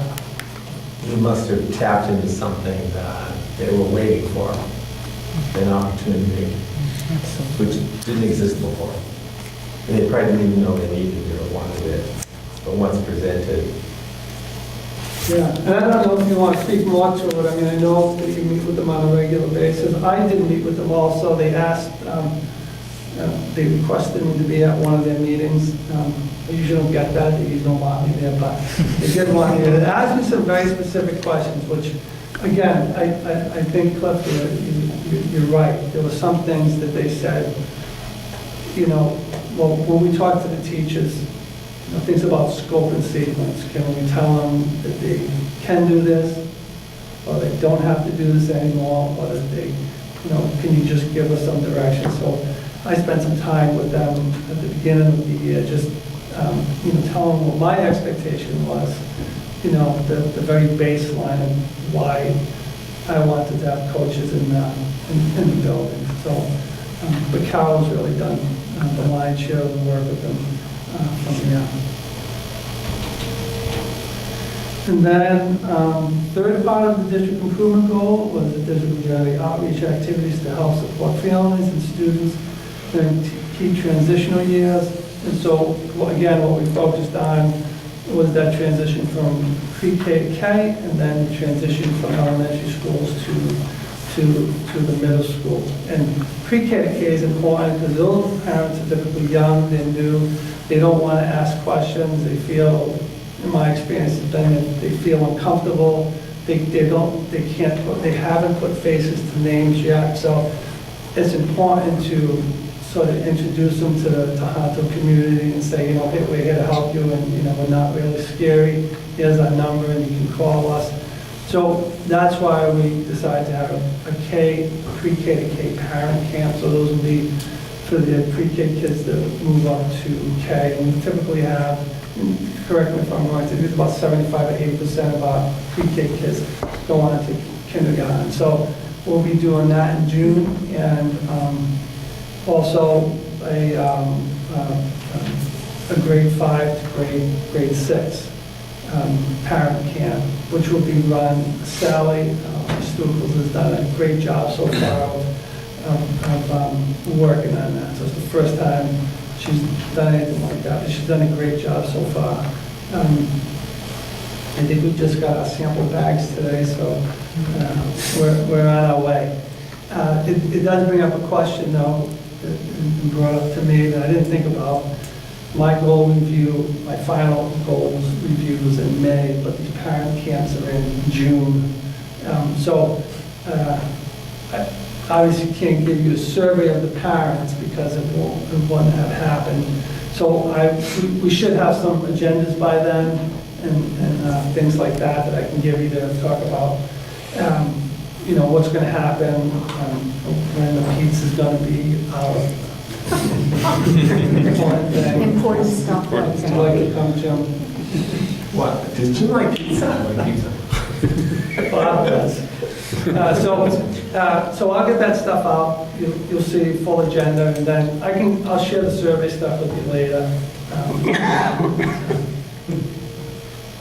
I think we'll be fine with that. Okay.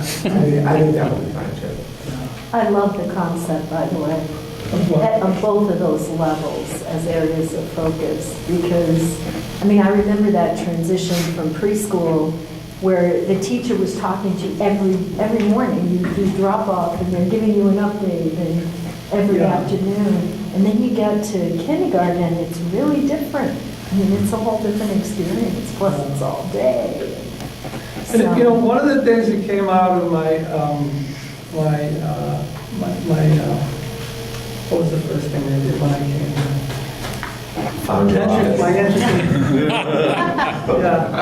My entrance plan. So one of the things that came out of that is when I talked to parents, middle school parents, a lot of them said that transition is difficult, and I get it because in a lot of places, if you have a 7 to 8 or middle school to high school, it's not as great, but from 5 to 6, it's a big jump, and then they come to another school. So we were originally going to only have a pre-K to K, but decided that this would be a good thing, not only to help with that transition. The parents, a lot of the parents spoke, a lot of them did, that 5 to 6, and what a big change, but even for them, probably mostly for them. But also for the community outreach piece to sort of add to that, so we could do more and more of that. That was one of the things we had in our district improvement plan. So we're hoping we can actually do more within this. And I think I shared it before too, that during the interview process, Cliff and I had an opportunity to speak with people, members of the community, and interview them, and that this idea and this practice that he had implemented at his previous district was a lot of praise and respect around that. So I don't imagine we're going to have any challenges. So we'll see, you know. I would echo what Jim said. I mean, that was something that came up. It stood out. In that day-long event in Glasgow. We did have lunch at some point, yeah. But that was something that people really respected and admired a great deal, and meant a great deal to them. My question is, do you have an expectation of your visibility at these meetings? Okay, because I think it's important, I'm just making an observation. I think it's important that the superintendent be seen, especially where we're such a small school system. You know, I mean, if we were like Worcester, maybe not, but, you know, but we're not Worcester. I still have my open comments memorized, so I think at least. Oh, okay, well, there you go. There you go. There you go. So, yeah, no, I'll definitely be there. There's no question in my mind about that. I'm really excited about meet with Carol on a regular basis when we talk about, you know, what she's doing and what she's doing with she's got groups of people working on this that she meets with on a regular basis. So I'm really excited to actually see these things and to see them grow over the years. I mean, you know, I still remember what it was like the first year I did it, and then when people just started to, you know, give suggestions what it became, and a lot of them for people that you would never think. I mean, some of the biggest innovations in that program came from my assistant, my former assistant, who had a student in the district, and would sit, and she'd help me during the parent camp. She'd be, you know, give pizza, just keep me organized, you know, and but she would catch things, and she was not afraid to say when she thought I did something that was off. But she made a lot of great suggestions that we put in place and that worked. So probably the best person that could come from as a parent, you know, who's not afraid to tell you when we're going around the bend on something. By the way, I think Jim and I will confirm that your assistant did tell us that. I'm sure she did. That she had plenty of ideas. And that you needed organizing. Yeah. Those things. Yeah, she told me she said that. She was honest, wasn't she, Jim? That's probably right, too. Oh, goodness. Is that it, Jeff? That's it for that goal. Does anyone have any other? Oh, I have more goals? I'm sorry. I'm trying to rush you. I apologize. You got a third goal? Yep.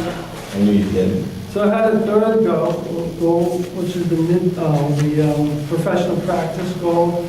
So I had 4 actions there. One was the evaluating the principals, and so you have my documents in there, my evidence, and it was based on some work by John Safia and more specifically Dr. Pia Durkin, who was the superintendent in Attleboro. She had done a lot of work with principals, mostly in the classroom, and it struck me because one of the things I always felt is that, you know, as a principal, you have to be in the classrooms. You can't run buildings from your office. And I know Diane, for example, has done some training this fall, and her office is desolate. I think somebody else is taking it over since she's in there so infrequently now. So what we'll do every 6 weeks is I'll meet with the principals basically for the morning, and we'll have a sort of a pre-meeting. We'll ask them questions about, you know, how often are they in the classroom. I gave them some general questions I'll be going through. What are they seeing? And then we'll observe classes together, and with an objective. We'll discuss what our objective is going to be. And then we'll come back and have a post-observation conference about, you know, first to make sure we both are seeing the same thing. And then, you know, sort of talk through what we saw in the classrooms, and really the most important part, what is their conversation with the teachers going to be like? And also to express to the teachers that when I'm in the classroom with the principal, it's not to observe the teacher, it's to observe the principals. and that none of those notes that are taken while we're in there are going to be used for their evaluation, but it will be used for the principal's evaluation. It's just part of, not necessarily exactly what they wrote down, but we don't want the teachers to think that this is part of their formal evaluation, because it's not. But principals still have the right to have a productive, meaningful conversation with the teacher about their teaching, and they should be doing them on a regular basis. So we've established some goals for how much time I would like to see them in the classroom during each week, based on stuff that came from the article that's rigorous, but also that's also reasonable. So that's a model I want to use this year and hopefully expand on it next year, and get the principals in the classrooms more. It's so easy to get stuck. It's not their fault, and it's so easy to get stuck in your office reading emails and dealing with parents and doing all that stuff. So if at least somebody saying, okay, I'm gonna ask you about this, at least makes you get out there and get into the classrooms. And it's important that they see teachers teaching, and learn how to have those not that they don't know now, but practice having those conversations with teachers. So that's the evaluation, that's the principal evaluation thing, and the documents are in there, and those are taken right from that article. And I might have added a couple questions, but most of them came or adopted right from that. Jeff, can I just have a quick question about that observation protocol? When you go into the classroom with the principals, is that you and a principal into one of their classrooms, or is it the group of you going together to talk about what you're seeing and tuning? Yeah, so that's a different kind of protocol. That's more like the DESE protocol for walkthroughs. Yeah, so no, this is just, and I know they've done some of that here previously. This is just with one principal observing one teacher, and then talking to that principal about what your conversation is going to be with that teacher, how you're going to frame it, what are you going to talk about. And then I actually forgot the last part of it is how are they going to relay that information to me. It can be face-to-face, I can come back, it can be an email, it can be a phone call, but it's important that they tell me, okay, this is what we're going to talk about next time, just to sort of frame our next meeting. So I know what we're going to do. And I like the other thing, but that's a little bit. You do? I know. Yeah, I mean, it's a little cumbersome, it takes time, but I kind of like this, because we can just work together and. All right, we got more actions. Yeah. And then we talked about my participation in the Model Superintendent Induction Program. Says seat evidence. Oh, so that's the evidence from the actual meeting. But so this is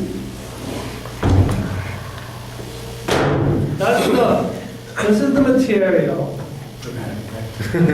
So, and I know all of it. You can quiz me if you want. So Christy actually made this for me because I do better with paper, but they actually now give you a like thumb drive. Flash drive. Yeah. Give you a thumb drive, and so you can do it that way. But I like to have the tabs, so roll the tabs in there.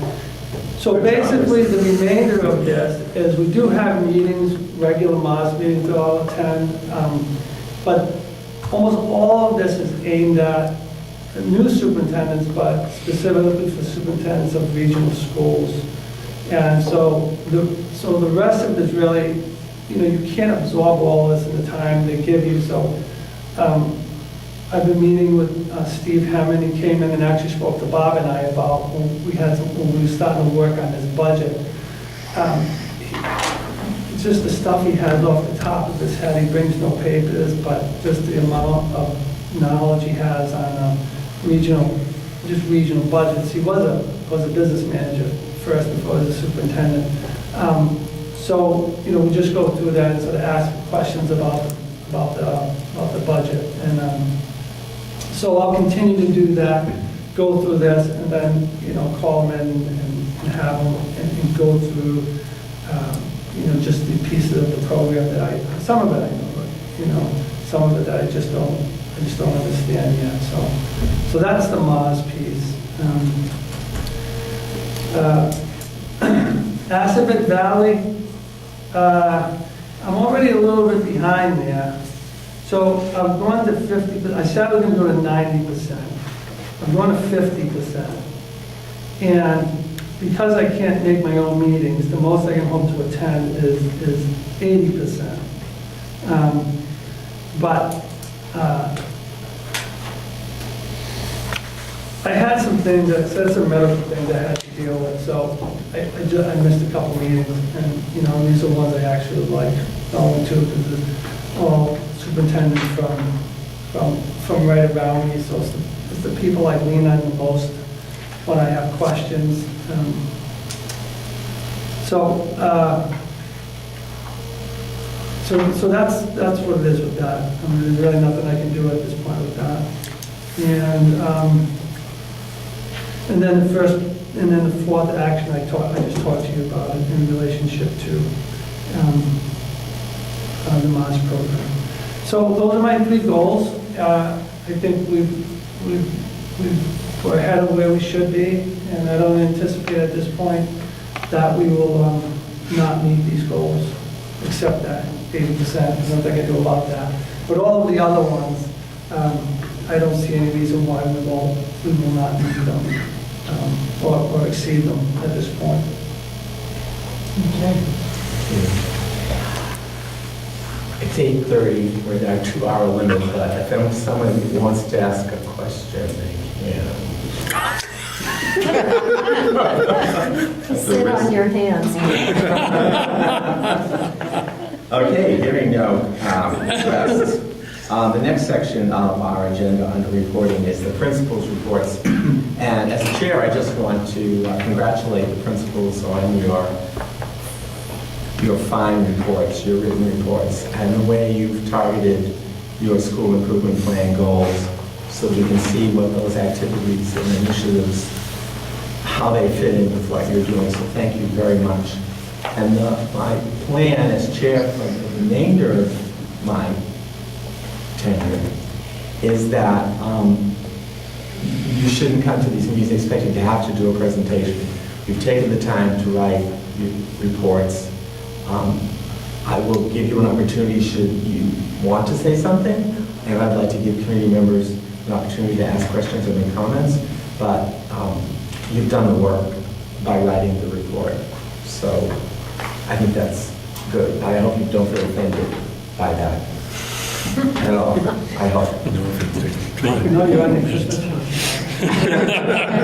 So does anyone on the committee want to have a question? Yeah. I'll just make a comment. I went to the music concerts for the middle school and high school course in jazz band, and it was great. I just want to let Jeff and Jeremiah know that they did a great job. And I went to 3 out of 4. Sorry, John. But, Regional. Sorry. I will in the spring. And we have the new music teachers, and I think that they're doing phenomenal. It was great.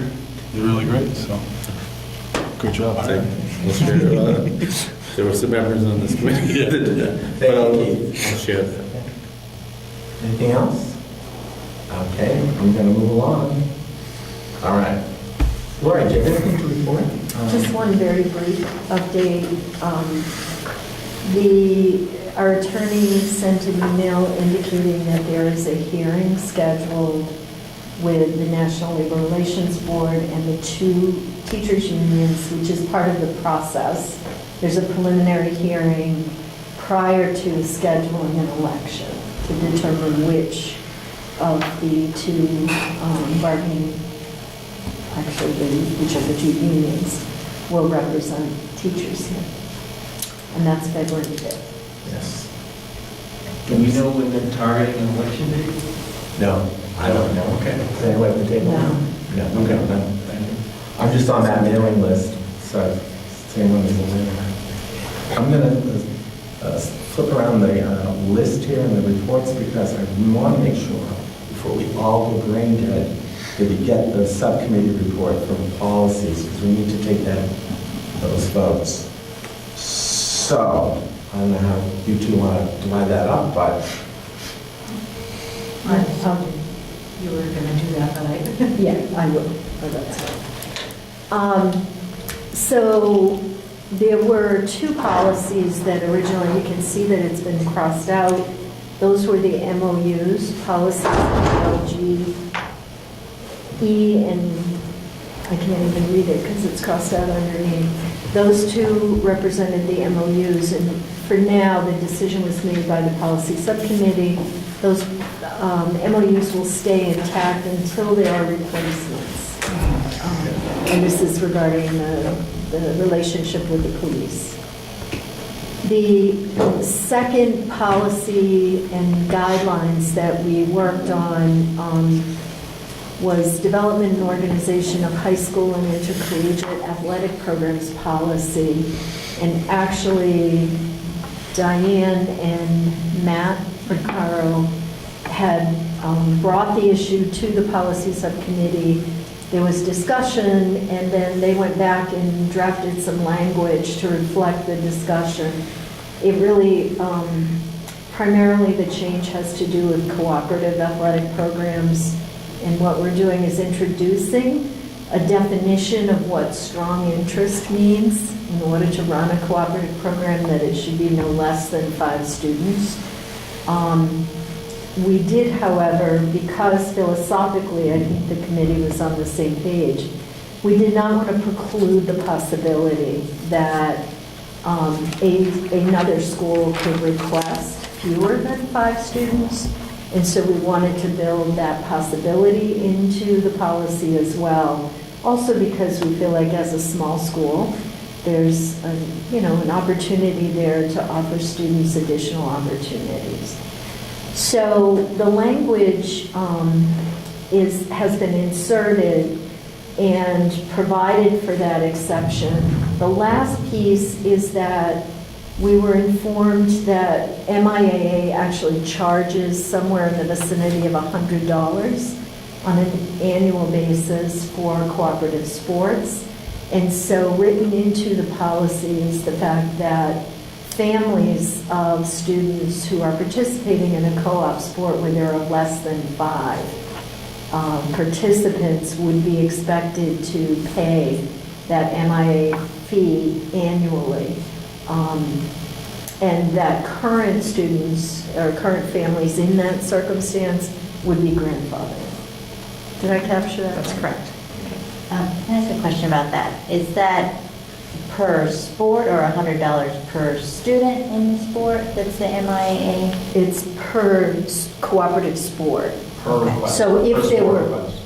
so if there were 4, for example, they would split the $100. Okay. And the- That's in addition to the regular athletic fee, by the way. I just want to make sure everybody knows. And Is then there, you- oh, sorry. I'm sorry, and then you said something about grandfathering in. I'm just trying to think like, say, gymnastics, for example, with Marlboro. I don't know how many students participate in that. I feel like maybe it's, for example, smaller than the 5. And if so, the families would not be expected to pay the MIA. Because that's an already established cooperative sport. This is only for new and future sports we're talking about, right? good questions. Is there not an opportunity to have under, below the requested 5, have the requesting school pay the fee to the MIA? And if they're making an offer, They have to pay as well. they're paying as well? So if, it's- for instance, if Okay. Assabet's, has a hockey team and they have 5 schools, all 5 schools are charged the $110 fee. Okay, well, thank you. Cooperative. There's 5 schools, that's a bit. I'm making that up. Oh, okay. I was like, that's like, It's a good example. gotcha. I make it right. The other 2 points that the group kind of learned about or honed in on collectively is that there are specific MIAA rules around the formation of co-op programs, and those rules have to be followed. And then the second thing is the fact that people who want to propose a new sport would need to do that prior to or by October 1, the year before the program, so that it could go into the budget. If it does not go into the budget, then those requests or situations would require self-funding, which I think is happening this spring with lacrosse. With lacrosse, correct. So, anything I missed, Diane, that you think we No, should? I think you did a great job. Did they put the review process in there?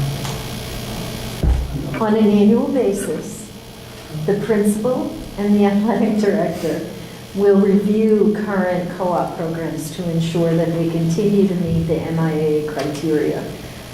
The principal and athletic director would also pursue and assess each available cooperative athletic option as they became available to ensure that students are provided a full range of athletic opportunities. I read that. Could you tell? Any other comments or questions on that? Okay, now I lost my agenda. It's proposed changes to JJAG1. No, that's dropped out. And that dropped out because those are regulations regarding student travel, meaning using vans and buses for travel to trips. Those policies, we reviewed them, we made some suggested changes, and we just this week sent them to Ross.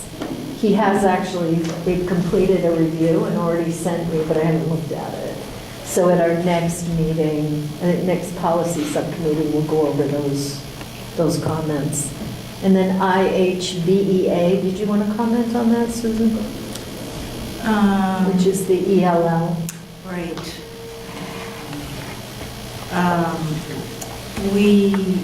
Karen and I went back and forth on that, worked on that a bit together, and just made it very succinct and tried not to include any procedural information in the district, but just stick with the policy, which really centers on this district having a clearly defined process for identifying and monitoring students identified as English language learners. And then that process is up for the district to define and record in a procedural document. That we just sort of stuck with the state regulations on that. Those are the requirements. And I think that's, is there anything else, Jeff, that you would add about that? We also reviewed athletic fees, but I think that will be in the business part of it as well. It is. So I want to look at the business side of True Home because I want to make sure they do capture what you folks are recommending. Yeah, number 3 should be struck. All right, thank you. That's what I was saying. Number 3 should be struck. 2 and 4 remain.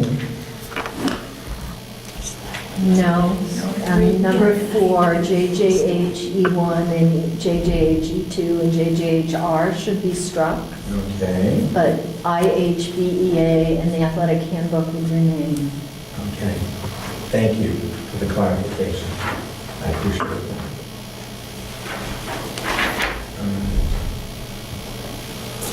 And thank you, Policy Subcommittee, for your hard work. Yeah. That is work. And I appreciated the minutes. Yes. Actually, yeah, that was good. Yeah, that was great. So good job. Okay. Okay, it's 8:45. So on the school committee media goals report, Jim, you submitted a written report on those things? Did anyone have a chance to see that? Is there anything you want to add? It was just submitted yesterday. Does anyone have any questions? I'm just trying to speed this up. You understand what I'm doing. Roy, Well, I already did regionalization. oh yeah, that's right, it's an overlap. Sorry, I should have realized that. It's 8:45. Susan, go on. So goal one had a couple of things that were sort of due in January, to be done by January. The first was to have a document that defines the process and the tools for the superintendent evaluation during the year and the timeline. And I did not make that because of the holidays, but I will be meeting. I understand, I was in the line. Yes, I understand right. that. Glow. But I will be meeting with Jeff in February, and that will be coming to the February meeting for any questions or comments or revisions, suggested revisions. The second piece was that in January, March, and May, the school committee, according to the goals that we wrote, the school committee would provide feedback to Jeff on his progress to date in relation to the relevant professional standards, which he identified as sort of a subset of indicators that related to his goals. And for the superintendent as well, for it to be a good feedback loop for the superintendent to have opportunity to respond to that feedback if he chooses to reflect on it in any way, and to provide feedback to the school committee about his perspective on their effectiveness in supporting the implementation of the district improvement plan and how effective the working relationship is between the school committee and the superintendent.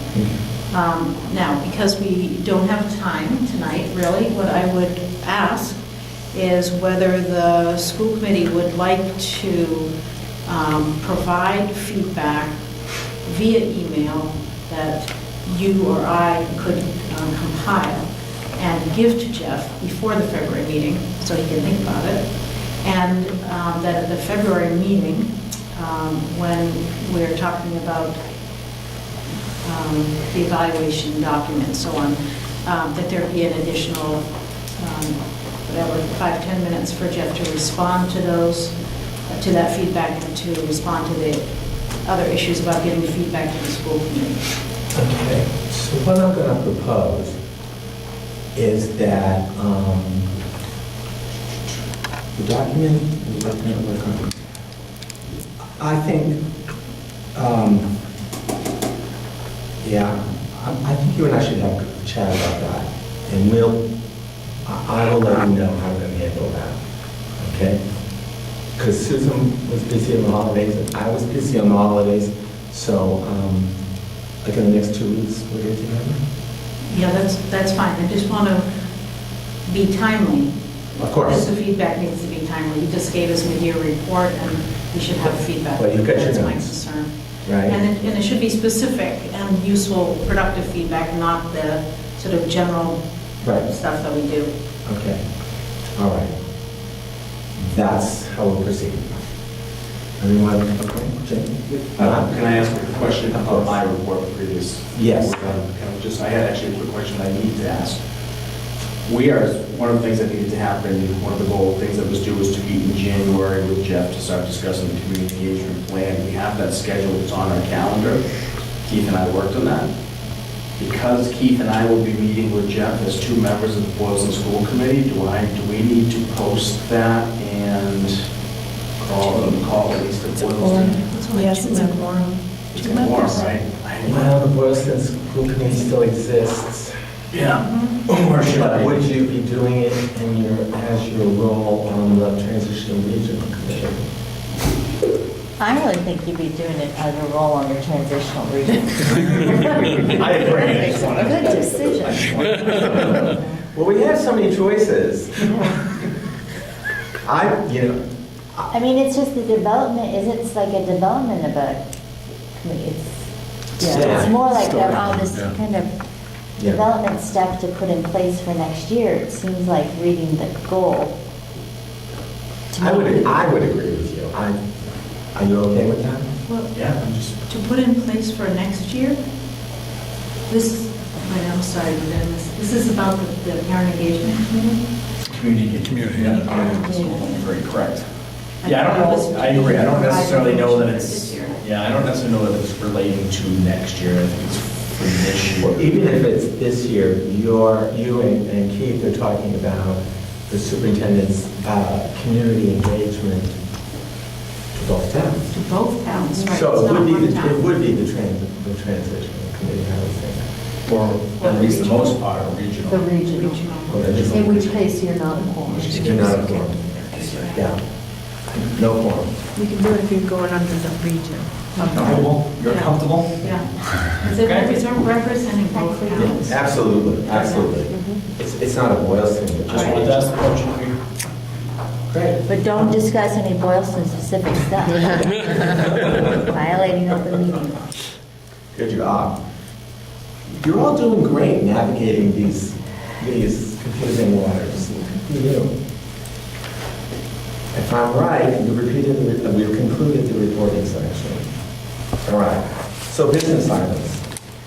For the Berlin-Boylston Regional School Committee, can I have a motion to approve Allison Feeney Patton as student teacher under supervision of Hugh Wallace?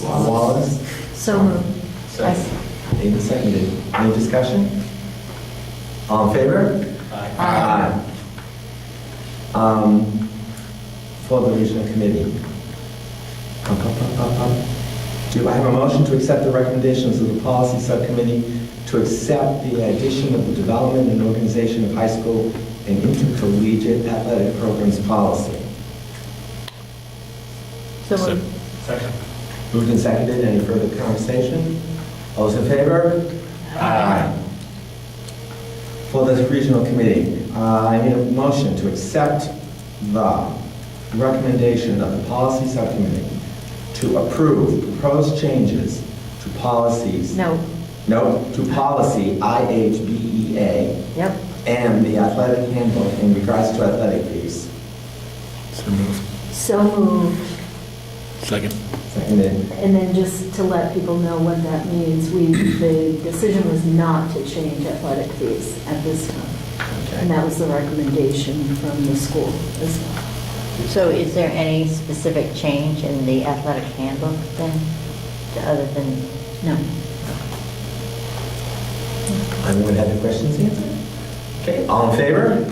Aye. May I have a motion to approve the student council field trip to Cape Cod on March 6th through 8th in 2019? So moved. Second. Any conversation? All those in favor? Aye. I need a motion to approve the regional school committee's annual report to the towns. So moved. So moved. Moved and seconded. Second. Comments? Please no. All in favor? Aye. Skip over one, Okay. only part of two. All right, so for the Berlin Committee, do I have a motion to accept the recommendation of the policy subcommittee to approve proposed changes to policy IHBEA? So moved. Second. Any questions? All in favor? Aye. Do I have a motion to approve the Berlin School Committee annual report? So moved. Seconded. And I saw something about changes to the number of meetings. Oh, yes, yeah, I didn't know if that had been addressed. The number of meetings cited in your report is different than the number of meetings cited in your report. That's because the Berlin School Committee had some meetings with just the Berlin School Committee. We had one extra Actually, you meeting. attended one this summer. August 14th, we had an extra meeting. Okay, but even still, those numbers don't square up, and so I don't know where the numbers come from, but Okay. just want to, I don't know if that needs to be. I have the list here of and I counted 16, I think, for Berlin. And I don't know, so. Yeah, 14. But it may be important to say something about what meetings are being counted, because somebody who's scanning those just looks like the meeting, why are these reports citing different? Well, actually, no, because the three committees function separately, and it's not unusual for like the Boylston School Committee to have several meetings, which only they know about, and Berlin the same way. So, Right, we did a tour, for example, that was considered a meeting. Okay. I didn't know that, reading them myself. Yeah. I mean, I didn't know that, for instance, the meeting at the school was considered one of the meetings that's being counted. Yeah. So- It's posted, yeah. I can imagine other residents being confused by that, because I was, and I'm on the committee, but just, that's my input. Any other comments? Okay, all in favor? Aye. Did you do 2 HIHBEA? I did that one. Yeah. I skipped number 1. This one, yeah. So it's just- I'm sorry, I put the check mark in the wrong place. That's my fault. Sorry. Boylston? So I think we're only going to do number 3 at HBA, correct? Because I have not Correct. submitted the annual report, Okay. which is, as of today, 95% done. We're just validating a few numbers. So you'll see that this week. Okay, so for Boylston, do I have a motion to accept the recommendation of policy subcommittees to approve proposed changes to policy IHBEA? So moved. Second. All those in favor? Aye. For the Transition Committee, can I have a motion to increase the pre-K tuition to the amount recommended by Mrs. Molnar as of July 1, 2019? So moved. Second. Any conversation? All those in favor? Aye. May I have a motion? I think these will actually be 2 votes, huh? Yes. May I have a motion to approve the total fiscal year 20 operating budget amount to be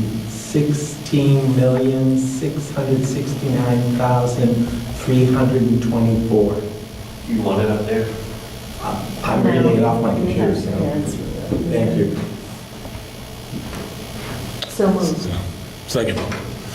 Any further discussion? All those in favor? Can I ask a question? Yes, of Sorry. course you can. So sorry. Is our approval of the budget also approval for the creation of the reserve fund? No. Or is that- No. okay, thank you. Good question. All those in favor? Aye. It's unanimous.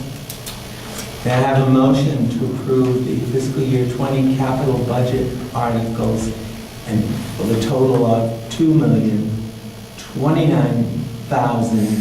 $2,029,113? So moved. Second. Discussion? All those in favor? Aye. Unanimous. Okay. Jeff, you had something? Can I do a quick, I'm sorry, can I just, as it relates to these items? Yeah. Back to the topic of the Boylston School Committee report and the idea of a separate meeting. Once I've completed that, I think we will have to schedule a Boylston-only school committee meeting. We posted, we will vote to approve that before I can deliver it to the town. We can't approve it on email or something? I don't believe so, I think we will have Would to. have to be a posted meeting, wouldn't it? Yeah. And you only need a quorum of 2. So if you have coffee. And it could be a Dunkin' Donuts. And that can be what? And Dunkin' Donuts. So sharing a slice of pizza. Just so when I send that to you both, we'll have to just come up with a What's the deadline? The deadline is the third Monday of January, but we can get an extension until February if we need it. We don't need that, I pretty much have it done. But just be aware we have to do that. That's all. Sorry. Jeff, you had something. Yeah, just a note on this special education reserve. There was a kind of an information document that we worked off initially. Would you like to have that sent to you? Give you some Yes. extra Sure. information. Yes, There's been a lot please. of questions about this. Yes. Why not? That's a good idea. Are there any school committee comments or future agenda items anyone would like to raise? I have a comment. I I'm not sure what the rationale was. Maybe it was explained at some point. But I struggle with the way our packets are set up. Name and convention of the documents? Because there's no name next to the document anymore, and so you have to be referencing back to the agenda. Can you make that change? Thank you so much. That would just be so much easier. You're so much younger than a couple of us. I know I find my feeble brain sometimes like, oh my I was going to God. ask the same question, so. Is there a standard date by which everything should be in the folder? We strive to have it. I strive to about have the it done time by it gets Fridays, posted. but it depends Fridays on, before the meeting. it depends on people submitting it, you know, Yeah, I mean, we beyond sent deadline. updates from policy, which I'm not sure, I looked back and I sent it at 10 a.m. But, I mean, we sent it the day of. the So meeting, is so- it then protocol to send an email to let people know that something they may have looked at earlier has been updated? I think you could do that, as long as you put boldly, do not respond to this email. Yeah, you know. I mean, if you looked at the stuff earlier and then something's been updated, you wouldn't necessarily know. That's a good point. In general, I think people strive to get stuff in by Friday so that people, the expectation is people would look at it over the weekend. But I know I didn't submit my annual report until, was it today? Yesterday. And just so you guys are all aware, the agenda is kind of like a rolling work in progress until it's posted. So it's always posted the Thursday before the meeting, but it changes, it's very fluid. Changes after that? No, it will not change after Thursday unless I will resend it with a note that says it's been revised. Yes, But it's which always we did posted this by time. Thursday, no later than 2 p.m. As chair, I meet with Jeff the week before the meeting, at the very beginning of that week, so that we can finalize the agenda and we know what we're pulling. But because I was away, I couldn't do that, so I met with him. I owed him back like 9 hours, and that was me with Jeff to discuss the agenda. Where were you? I was nowhere. Okay, if there's no other business, need a motion to adjourn the regional meeting? Second. All in favor? Aye.